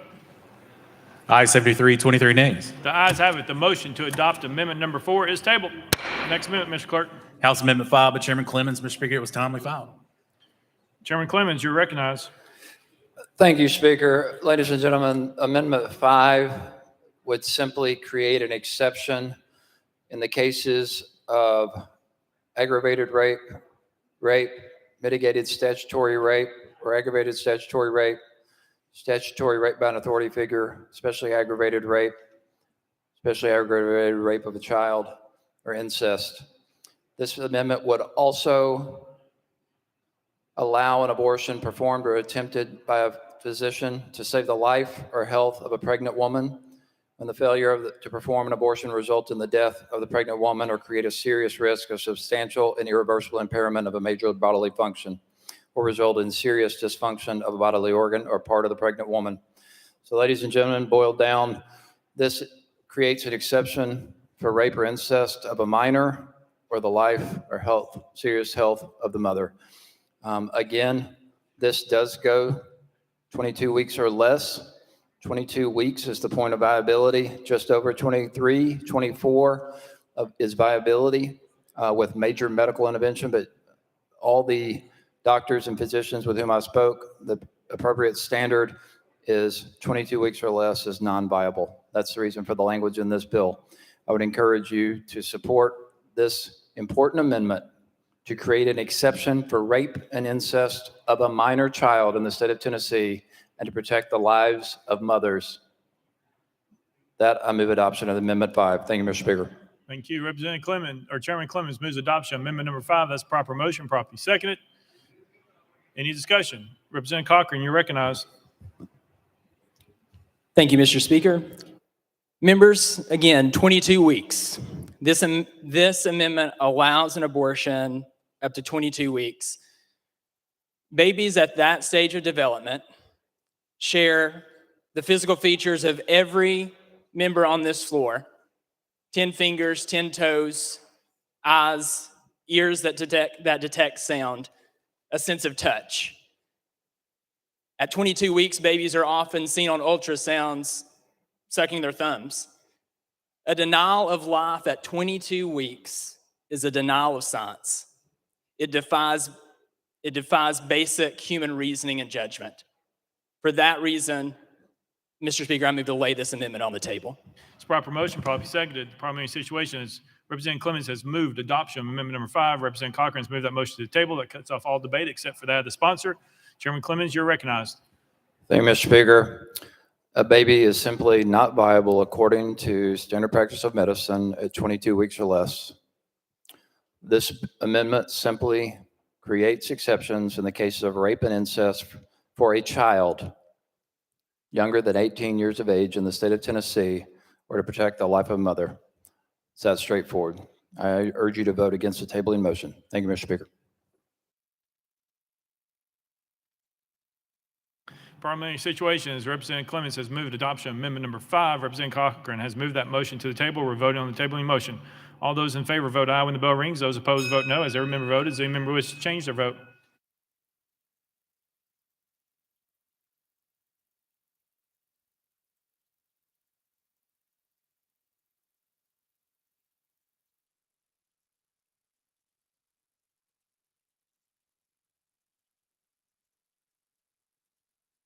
Mr. Clerk, take the vote. Aye, 74, 22 nays. The ayes have it. The motion to adopt amendment number 5 is tabled.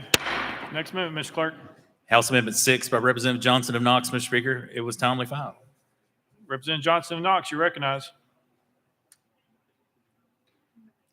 Thank you, Mr. Speaker. What Amendment 6 does is codify Roe, basically. This goes back to the place where we've been for the last 50 years. This is the bill that allowed myself and many other women to save their own lives. And under this bill, they will not be able to.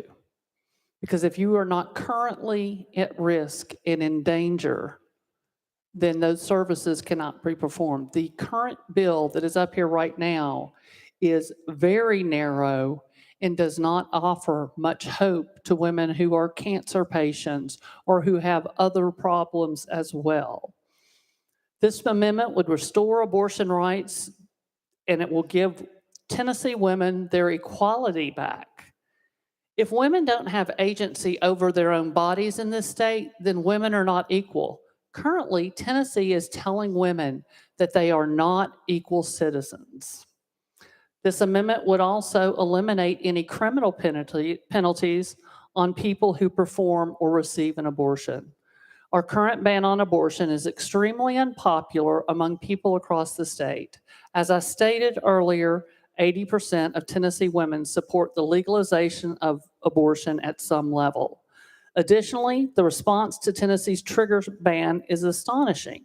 Thousands of Tennesseans took to the streets to protest this most strict abortion ban, further proving its unpopularity. Abortion is an extremely personal and intimate decision women should only have to discuss between their doctors and their partner. We have no business legislating medical decisions for a woman. That is between a woman, her partner or family, and their physician. And so, in order to restore full agency and equality to women, I move adoption of Amendment 6.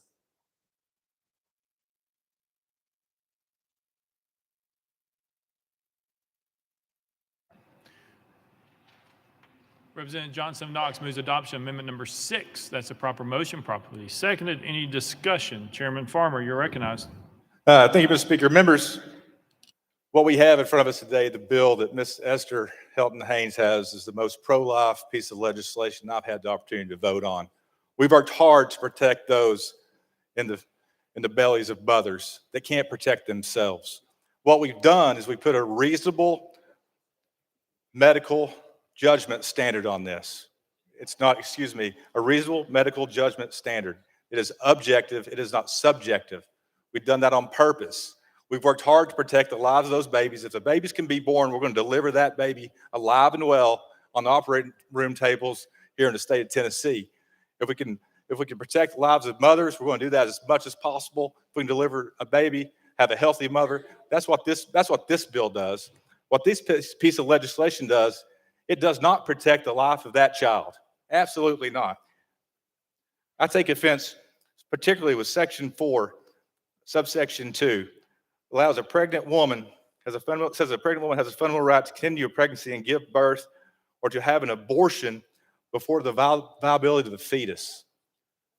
How do we know when the viability is? What chances are we giving that child to be born? Are you giving that child a chance? In my opinion, no. So, Mr. Speaker, with that said, I'm going to make the motion to lay this amendment on the table. That's proper motion, probably seconded. The parliamentary situations. Representative Johnson of Knox has moved adoption of amendment number 6. Representative Farmer has moved that motion to the table. That cuts off all debate except for that of the sponsor. Representative Johnson of Knox, you are recognized. Thank you, Mr. Speaker. Can't really tell you what that feels like to have a colleague stand up and say, we're going to protect that fetus absolutely no matter what. Women, we'll do the best for you we can. That's what was just said.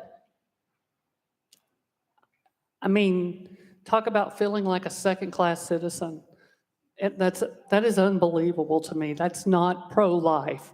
It's absolutely not pro-life. It's forced birth at the risk of young girls and women.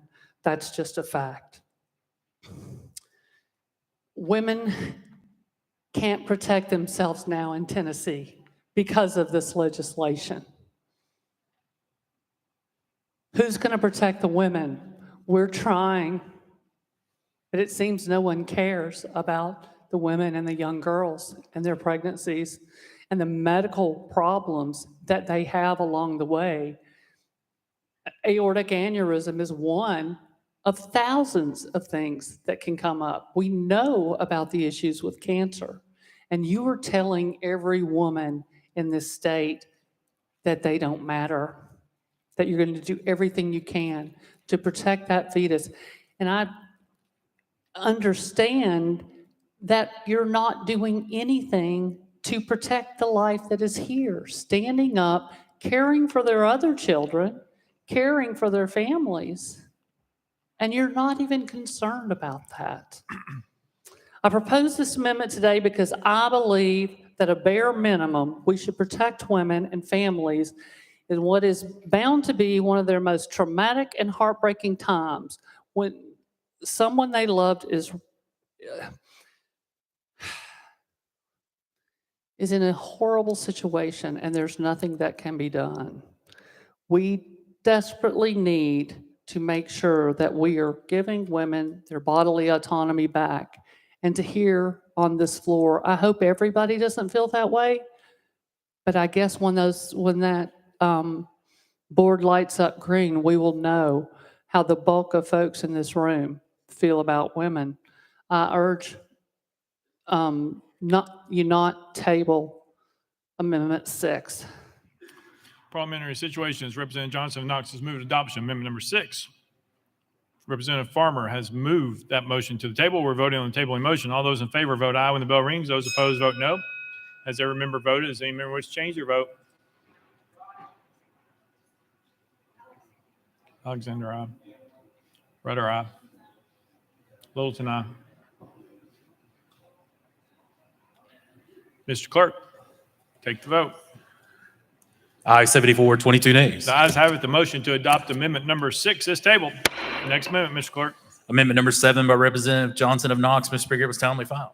Representative Johnson, you're recognized.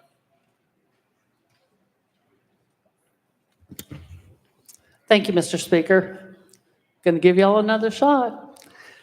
What this amendment does is gives an exception for rape and incest for anyone. We need to do right by the women of the state when they have been traumatized by a violent rape. We are giving more rights to a violent rapist than we are giving to the victim of a violent rape. We are allowing a rapist to choose the mother of his child, but we are absolutely not allowing a woman not to have her rapist baby. That's what we're doing. She will be re-traumatized every single day, carrying her rapist baby, revisiting what happened to her. And for the young ones, they don't even really understand until it's too late. And the idea that we're not going to give the care to these victims. I keep hearing discussion this session about law and order and about taking care of victims. How come when the victims aren't women, we're not interested in that? How come we're giving more rights to the criminals in this case than we are giving to the victims? Because that's what's happening. No one should be forced to carry their rapist baby. I know some folks have done it, but other people know when they are capable and when they are not, and we have to trust their decision. I would like to work with everybody in this body to make sure we do everything we can to limit the number of unwanted pregnancies. But until we're serious about doing that, until we're serious about giving everybody access to health care and birth control and age-appropriate sex education, we're going to have these problems. And we have got to take care of victims, which I've heard you all say often this year in session. So I move adoption of amendment number 7. Representative Johnston of Knox moves adoption of amendment number 7. That's the proper motion, properly seconded. Any discussion? Chairman Williams, you are recognized. Thank you, Mr. Speaker. Current law states that if you perform a criminal abortion, that is a Class C felony. What this amendment would do would say that it would reduce from a Class C felony to a Class A misdemeanor. We talk about the victims here, but it minimizes the child who lost its life when you say that you reduce that penalty from a Class C felony to a Class A misdemeanor. For that, Mr. Speaker, I move this amendment to the table. That's the proper motion, properly seconded. Parliamentary Situations, Representative Johnston of Knox has moved adoption of amendment number 7. Representative Williams has moved that motion to the table. That cuts off all debate except for that of the sponsor. Representative Johnston of Knox, you're recognized. Thank you, Mr. Speaker. This is about protecting the women and girls, our mothers, sisters, aunts, children, everyone. And it shouldn't be characterized as anything different than that. Because the reality is, it is open season on women and young girls with this type of legislation. What we're doing is we're making it more difficult for people to prosecute rapes for some of the things that we've passed up here. So the reality is, if you care about the women in your life, if you care about Tennessee families having everything they need, don't re-victimize victims of violent crime. Let's make sure that women are not forced to carry pregnancies.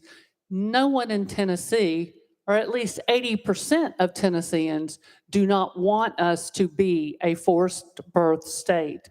We need to listen to the folks at home, not the lobbyists making threats in committees, and do right by the women and girls of Tennessee.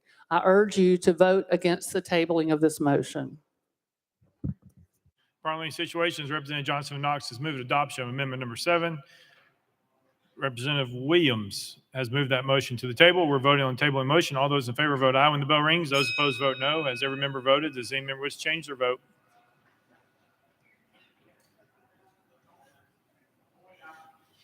Boyd, aye. Cochran, aye. Mr. Clerk, take the vote. Ayes 74, 23 nays. The ayes have it. The motion to adopt amendment number 7 is tabled. Next amendment, Mr. Clerk. Mr. Speaker, that brings the body back to the heel of the amendments. House Health Committee Amendment number 1. Chairman Terry, you're recognized. Thank you, Mr. Speaker. This amendment rewrites the bill. Move to adopt and defer to the sponsor for further explanation.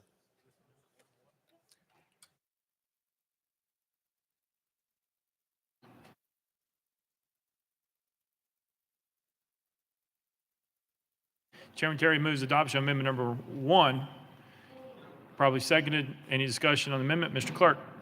Mr. Speaker, we have an amendment 1-to-1 by Chairman Terry. Mr. Speaker, it is a typographical correction, so it is exempt from the amendment filing deadline. Chairman Terry. Thank you, Mr. Speaker. Move to adopt. Chairman Terry moves adoption of amendment 1-to-1. Probably seconded. Any discussion on the amendment?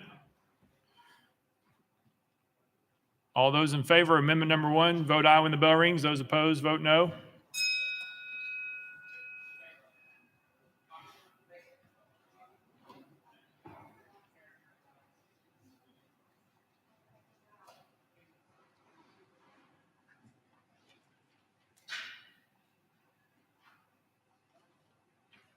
Mr. Clerk, take the vote. Ayes 80, 16 nays. Amendment 1-to-1 is adopted. Chairman Terry, you're recognized. Thank you, Mr. Speaker. I renew my motion for adoption of amendment number 1 as amended. Chairman Terry moves adoption of amendment number 1 as amended, probably seconded. Any discussion on the amendment? Seeing none. All those in favor of amendment number 1 say aye, aye. All those opposed say no. The ayes have it. You adopt. Next amendment, Mr. Clerk. House Health Committee Amendment number 2. Chairman Terry, you're recognized. Thank you, Mr. Speaker. Health Committee Amendment number 2 requires the Department of Health to report quarterly the number of abortions performed in the state to the chairs of the House and Senate Health Committees, the speakers, and the governor. Move to adopt. Chairman Terry moves adoption of amendment number 2, probably seconded. Any discussion on the amendment? Seeing none. All those in favor of amendment number 2 say aye, aye. All those opposed say no. The ayes have it. You adopt. Next amendment, Mr. Clerk. Mr. Speaker, no further amendments. Representative Haynes, you're recognized. Thank you, Mr. Speaker. Today, I'm here to present House Bill 833 as amended, which has been called the Life of the Mother Bill. This bill aims to clarify language in the existing Tennessee Code annotated to ensure the lives of expecting mothers are protected and physicians can treat their patients using reasonable medical judgment. Section 1 clarifies that terminating an ectopic or molar pregnancy is not an abortion. Ectopic pregnancy is estimated to be 1 in every 50 pregnancies. Section 2 removes the section of the current law on affirmative defense and clarifies that a physician does not commit a criminal abortion if the abortion is performed or attempted by a licensed physician in a licensed hospital or ambulatory surgical center, and if the physician determined, using reasonable medical judgment, that the abortion was necessary to prevent the death of the pregnant woman or to prevent serious risk of substantial and irreversible impairment of a major bodily function, and the physician performs or attempts to perform the abortion in the manner which, using reasonable medical judgment, provides the best opportunity for the unborn child to survive, unless using reasonable medical judgment, termination of the pregnancy in that manner would pose a greater risk of death to the pregnant woman or substantial and irreversible impairment of a major bodily function.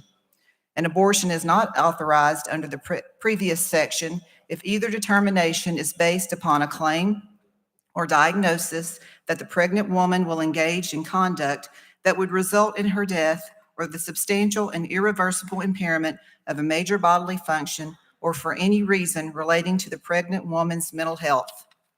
This bill provides better clarity and returns to normal judicial system practice, innocent until proven guilty. It protects the life of the mother and the life of the baby. With that, Mr. Speaker, I renew my motion. Representative Haynes renews your motion. Any discussion on the bill? Chairman Clemens. Thank you, Mr. Speaker. Just to clarify, this bill does allow abortions in certain instances, correct? Representative Haynes. Yes. Chairman Clemens. Thank you, Mr. Speaker. And sponsor, I certainly appreciated your work on this legislation and the movement forward. You presented an amendment in the Population Health Subcommittee that was supported overwhelmingly with only one no vote in the subcommittee, and you argued very well in favor of that amendment. You spoke very strongly in favor of that amendment. You felt very strongly, or at least you evidenced a strong feeling in support of the amendment that we passed out of the Population Health Subcommittee. Then the bill was substantively amended into the form on which we're voting this evening in the Health Committee. This amendment, this bill as amended, is significantly watered down compared to the protections that were provided in the original amendment that we voted on in the subcommittee. I would just like the sponsor to speak to why we are watering down the protections that were originally passed by the subcommittee to the form on which we're voting this evening. Thank you, Mr. Speaker. Representative Haynes. Thank you, Mr. Speaker. When I committed to carry this legislation, I was determined to make sure the affirmative defense was removed so that doctors could protect the lives of mothers and the babies. And we're able to accomplish this with this new amendment. And I'm proud of what we're accomplishing today. Representative Clemens. Thank you, Mr. Speaker. Thank you, sponsor. Representative Kumar. Thank you, Mr. Speaker. Members, join me in conveying our thanks and gratitude to Chairman Helton Haynes. Abortion is among the most difficult issues in our society today. It is extremely divisive. There is no middle ground. What is personal freedom to one American is murder to another American. That is how great the void in this situation is. And there is no middle ground, yet something had to be done again to prevent the lives of the mothers and the babies. And Chairman Helton Haynes has taken on that task, and she has worked diligently and performed it with great distinction. And once again, we are grateful to her. Despite the fact that not everyone is going to be satisfied with this bill, it does accomplish a number of things. There has been a tremendous burden on members of the medical community where they were faced with difficult decisions in which if they acted in a particular way, even with the patient's best interest at heart, they were under threat of prosecution, financial and personal ruin, and professional consequences. That matter had to be corrected, and this amendment and this bill certainly does that. We have taken away the burden of affirmative defense, and the physicians who are on the front line of making difficult decisions can act to the best interest of the mother and the baby. As Chairman Helton Haynes mentioned, certainly the threat of prosecution for treating what is a medical disease like ectopic pregnancy, molar pregnancy, or sadly the death of a fetus has been removed, and that is a major accomplishment. In addition, broad language has been added that allows the physician to act to prevent and treat. I repeat, to prevent and treat the threat to the life of the mother, as well as serious bodily harm or damage to mother or major organ functions. The language is broad in this section, but it is necessary because we cannot list all the conditions possible. We will leave something out, or new situations come up. For that reason, this broad language gives significant protection to the physicians who are treating this matter and have been under tremendous stress to make the right decision and yet avoid prosecution. This amendment also addresses the survival of the unborn child. So protecting the mother, protecting the child are the noble goals, and those are being accomplished, not to everyone's satisfaction, but this is a great effort, and for which, once again, I'm grateful to Chairman Helton Haynes. Thank you, Mr. Speaker. Representative Haynes, anything? I'll renew my motion. Chair renews the motion. Representative Johnson of Knox.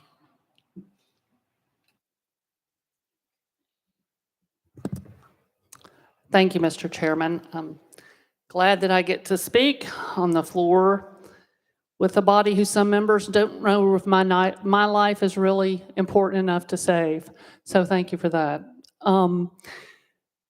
Again, I want to say that this language is murky, that it only allows for a very, very narrow exception. And every single day, there are different occurrences that put women at risk.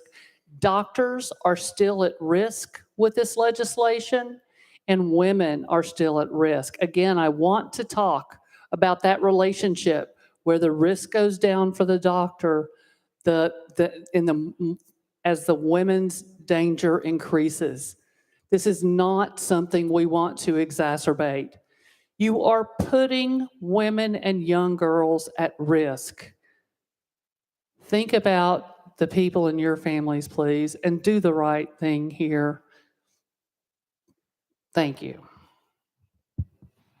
Representative Haynes, anything? I renew my motion. All right. Representative Hardaway, you're recognized. Thank you, Speaker.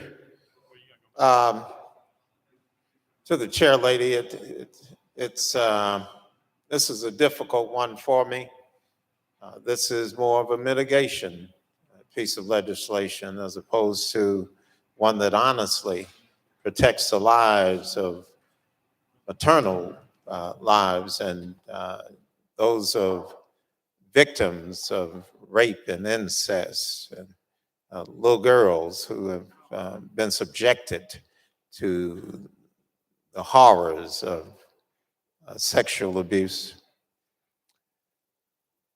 I don't know why we can't just get this right and really the opinions of the majority of Tennesseans say that we don't have it right, and there's one way to get it right. This is a step.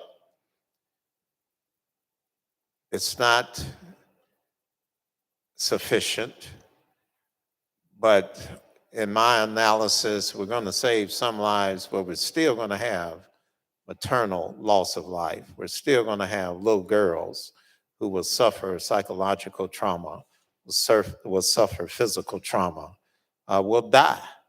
We'll still be honoring the wishes of rapists and incestuous relationships as opposed to respecting the dignity of women. I'm going to vote for the bill, not because I support it, but because it's better than nothing. So I thank you for indulging me. Thank you, Speaker. Thank you. Representative Terry, you're recognized. Thank you, Mr. Speaker. And I asked this question in committee, and I'd like the sponsor to concur with this. For the record, in this bill, the surgical staff, including scrub techs, anesthesia, nurses, or other surgical staff, in assisting a physician who has terminated a pregnancy is not the same as performing or attempting to perform a pregnancy. So basically, assisting is not the same as performing. Thus, it's not the intent for the surgical staff or nursing staff who are simply performing their healthcare duty in assisting a procedure they believe to be legal to be charged with criminal abortion if they aren't the ones actually performing the abortion or the termination. Is that correct? Representative Haynes. That's correct. Chairman Terry. Thank you, Speaker. And before we vote on this, I think it's a few things I'd like to say. You know, everybody in here has an opinion on abortion. We all have constituents that have opinions on abortion. And it's a difficult issue for all of us. There are medical, legal, and even societal technicalities that everybody has to take into account. And most people may not know or may not understand all those technicalities. Does this bill give everybody everything that they want? Certainly not, but it threads the needle to protect our women, our doctors, and the unborn. And it puts us in a better position, in a firmer position to defend our laws that will protect our women, our doctors, and our unborn. Chair Lady Helton Haynes, you should be commended for the work and the effort that you have put forth on this piece of legislation. And I will be supporting this, and it's an honor to work with you. Thank you. Representative Haynes. I would just like to say thank you to all the members who have supported the legislation. I thank the speaker for speaking out on this important matter, and I humbly ask for everyone's support. And with that, I renew my motion. Representative Haynes renews her motion. Representative Mitchell. Yeah, thank you, Mr. Speaker. And Chair Lady Helton Haynes, I've told you this. You've worked very hard on this. I appreciate your efforts. You've been put in a bad situation, and I still, at the end of the day, I look at this, and we're still making a doctor make a legal decision instead of a medical decision. And, you know, it's nice for a majority of men in here. It's easy for us to, you know, decide that maybe they've never been in a situation where their life is in danger. You know, how low does the heart rate have to go? How low does the blood pressure have to go before that doctor feels safe to do what he or she needs to do?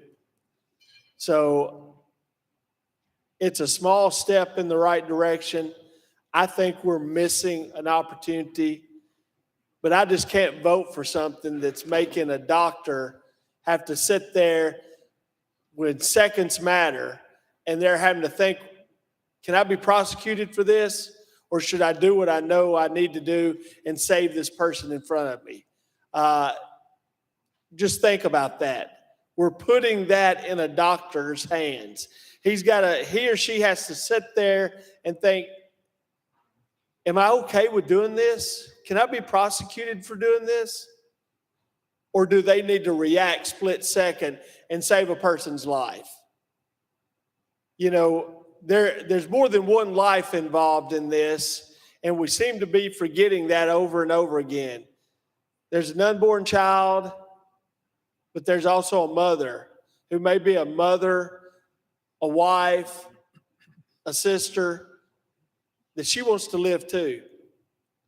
So with that being said, I just can't vote for this. Thank you. All right. Any further discussion? Seeing none, any objection to the question? Seeing none, we are voting. All those in favor of House Bill 883 as amended, vote aye when the bell rings. Those opposed, vote no. Has every member voted? Does any member wish to change their vote?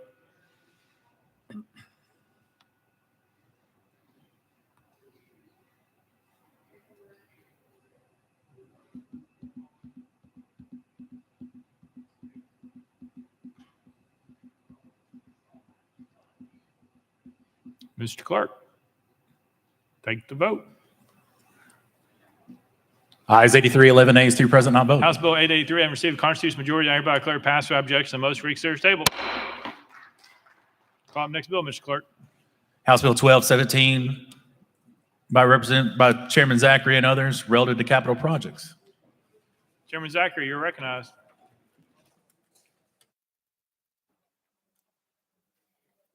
Thank you, Mr. Speaker. I move passage of House Bill 1217 on third and final consideration. Chairman Zachary moves passage, properly seconded. Mr. Clerk, call up First Amendment. House State Government Committee Amendment number 1. Chairman Kiesling, you are recognized. Thank you, Mr. Speaker. The amendment rewrites the bill. We'll defer to the sponsor for further explanation. We move to adopt. Chairman Kiesling moves adoption of amendment number 1, properly seconded. Any discussion on the amendment? Seeing none, all those in favor of amendment number 1 say aye, aye. All those opposed say no. The ayes have it. You adopt it. Next amendment, Mr. Clerk. Mr. Speaker, no further amendments. Chairman Zachary, you're recognized. Thank you, Mr. Speaker. Members, House Bill 1217 is Speaker Sexton's Higher Ed Modernization Bill. It streamlines a process that's been in place for about 60 years. It's a very cumbersome bureaucratic process for our higher ed capital projects that are privately funded. Again, this is strictly related to projects that are privately funded. Streamlines that process. In many cases, will take it from 18 months down to 3 months. It also still requires quarterly reporting to the State Building Commission, and then it also creates a new level of transparency by requiring reporting on the website. So with that explanation, Mr. Speaker, I will renew my motion. Chairman Zachary renews his motion. Any discussion on the bill? Seeing none, any objection to the question? Seeing none. All those in favor of House Bill 1217 as amended, vote aye when the bell rings. Those opposed, vote no. As every member voted, does any member wish to change their vote? Barrett, aye. Lamberth, aye.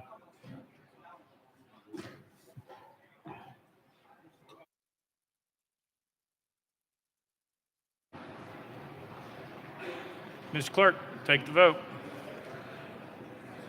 Ayes 94, no nays. House Bill 1217 having received a constitutional majority, I hereby declare passed without objection. The motion for reconsider is tabled. Call up next bill, Mr. Clerk. Mr. Speaker, that brings the body back to the heel of the calendar. Item 3. That's item 3, House Bill 316 by Representative Bricken relative to the regulation of money transmitters. Mr. Speaker, the Senate bill is on the desk. Representative Bricken, you're recognized. Thank you, Mr. Speaker. I move to substitute and conform to Senate Bill 0268. Representative Bricken moves substitute and conform Senate Bill 268 without objection. So ordered. Representative Bricken. Thank you, Mr. Speaker. I move for passage of Senate Bill 268 on third and final consideration. Representative Bricken moves substitute and conform Senate Bill 268 on third and final consideration. Probably second. Mr. Clerk, call First Amendment. Mr. Speaker, no amendments filed. Representative Bricken, you're recognized. Thank you, Mr. Speaker. House Bill 316 is brought to us by the Department of Financial Institutions. It's the Money Transmitters Bill, the Money Transmitters Modernization Act, and it replaces the Tennessee Money Transmitters Act of 1994. It's a model act that we hope all states eventually will adopt. 9 states have already passed it, or most of it, and it's pending in 13 states as I speak. It will improve all this, it will provide passage and improve licensing and statutes and qualities for all the companies that do money transmissions in our state. It'll provide uniformity, so all companies coming in and out of our state will have the same standards, the same capital requirements, liquidity requirements. And so with that, Mr. Speaker, I renew my motion. Representative Bricken renews his motion. Any discussion on the bill? Representative Rudd, you're recognized. Thank you, Mr. Speaker. Mr. Sponsor, I got 2 questions, if you could clarify. There is a lot of information going around about a lot of bills on the floor and then going through. I wanted to make this clear. Now, question number 1, that this is not authorizing digital currency or similar to a bill recently vetoed in South Dakota, is it? Representative Bricken. Thank you, Mr. Speaker. No, there's no reference to crypto, digital, or any type of virtual currency at all in the bill. Representative Rudd. Thank you, Mr. Speaker. My second question is, there's 15 exemptions in here for professions. This in no way would interfere with the transfer of funds on a real estate transaction, would it? Representative Bricken. No, sir, it will not. Representative Rudd, you're good. I'm finished. Thank you. Thank you. Representative Zachary. Thank you, Mr. Speaker. Sponsor, can you just confirm this has nothing to do with the Uniform Commercial Code? Representative Bricken. Thank you, Mr. Speaker. It has nothing to do with the UCC code at all. Representative Zachary. Thank you, Mr. Speaker. Thank you, sponsor. All right. Any further discussion? Seeing none, any objection to the question? Seeing none, we are voting. All those in favor of Senate Bill 268, vote aye when the bell rings. Those opposed, vote no. As every member voted, does any member wish to change their vote?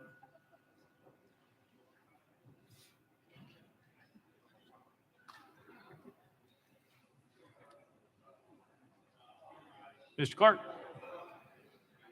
take the vote.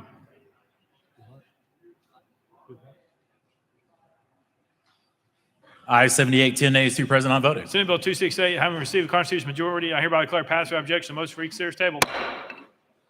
Call up next bill, Mr. Clerk. That completes the regular calendar, Mr. Next Speaker. order, Mr. Clerk. Unfinished business. Unfinished business.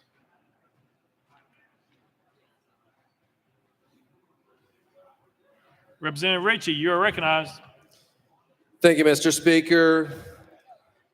Notice has been given to the clerk and pursuant to Rule 74, I move to amend Rule 83, Section 10 of the Permanent Rules of Order, which is the section in the rules providing or allowing voice votes in committees and subcommittees. I understand that this motion must lie over one day, and I ask that it be taken up under unfinished business on Thursday.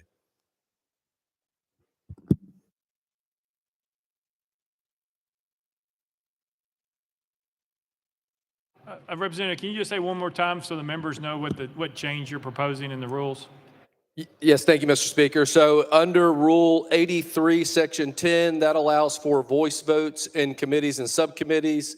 I have submitted a motion to change that, which will require all roll call votes in committee and subcommittee. Thank you. The motion lies over until Thursday. Lear Lamberth, whenever you're ready.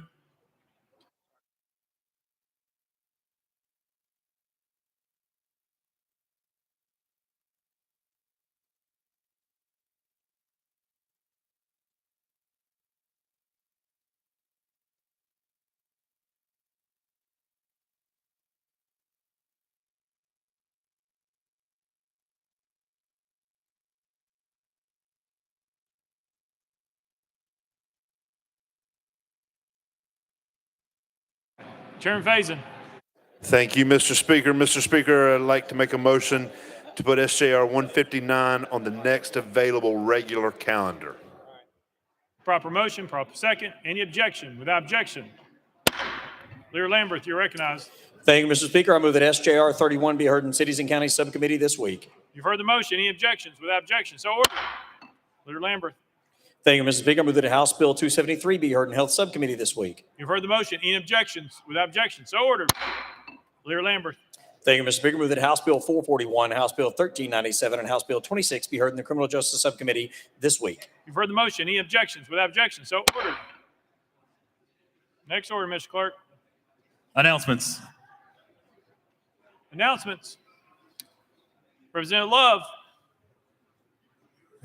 Thank you, Mr. Speaker. Members, earlier last week, we had an announcement that one of our former Sergeant at Arms, William House, had died. Just want to let you know that his funeral services are going to be this Wednesday at Terrell Brody Funeral Home, 3855 Clarksville Pike. Visitation is 10 a.m. to 11 a.m., and the funeral service starts at 11 a.m. So that's for William House. Service is going to be Wednesday at Terrell Brody Funeral Home. Thank you, Speaker. Thank you. Representative Wright. Thank you, Mr. Speaker. On behalf of proud father, Representative Darby, the University of Tennessee Lady Vols prevailed 94-47. Thank you, Mr. Speaker. Representative Hemmer. Thank you, Mr. Speaker. Wanted to recognize our page today, Jackson Vick, who is a student at Montgomery Bell Academy. Thank you. Thank you. Representative Dixie. Thank you, Mr. Speaker. I neglected to do this under welcoming and honoring, but I also had another friend, Tamika Phillips. Today is her birthday. I just want to wish her a happy birthday. Thank you. Thank you. Representative Moody.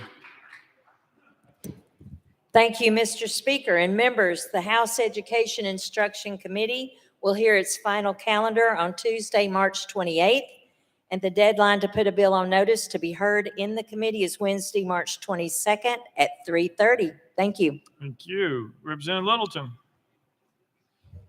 Thank you, Mr. Speaker. I want to invite you all to stop by the U.S.-Taiwan Relations reception next week. It will be held next Wednesday, the 29th, from 2:30 to 4:30 in room 8B of Cordell Hall. There will be food and Taiwanese snacks, and we hope to see you all there. Representative Love. Thank you, Mr. Speaker, and members, I apologize. I forgot to make this wonderful announcement about some birthday twins. My assistant, Ms. Ann Schaffner, and our own Bill Beck tomorrow will be celebrating their birthday. Please make them feel so celebrated for their birthdays.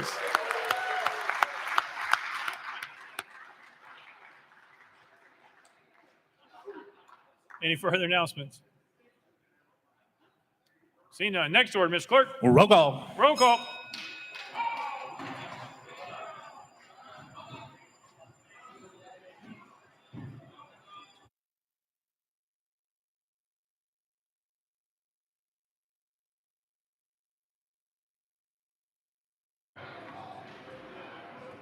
Ms. Clerk, take the roll. Mr. Speaker, 94 members present. Next order, Mr. Clerk. That completes the regular order, Mr. Speaker. Leader Cochran, you're recognized. Thank you, Mr. Speaker. I move that the House stand in recess until 9 a.m. on Thursday, March 23rd, 2023. Without objection, the House stands recessed till 9 a.m. on Thursday, March 23rd, 2023.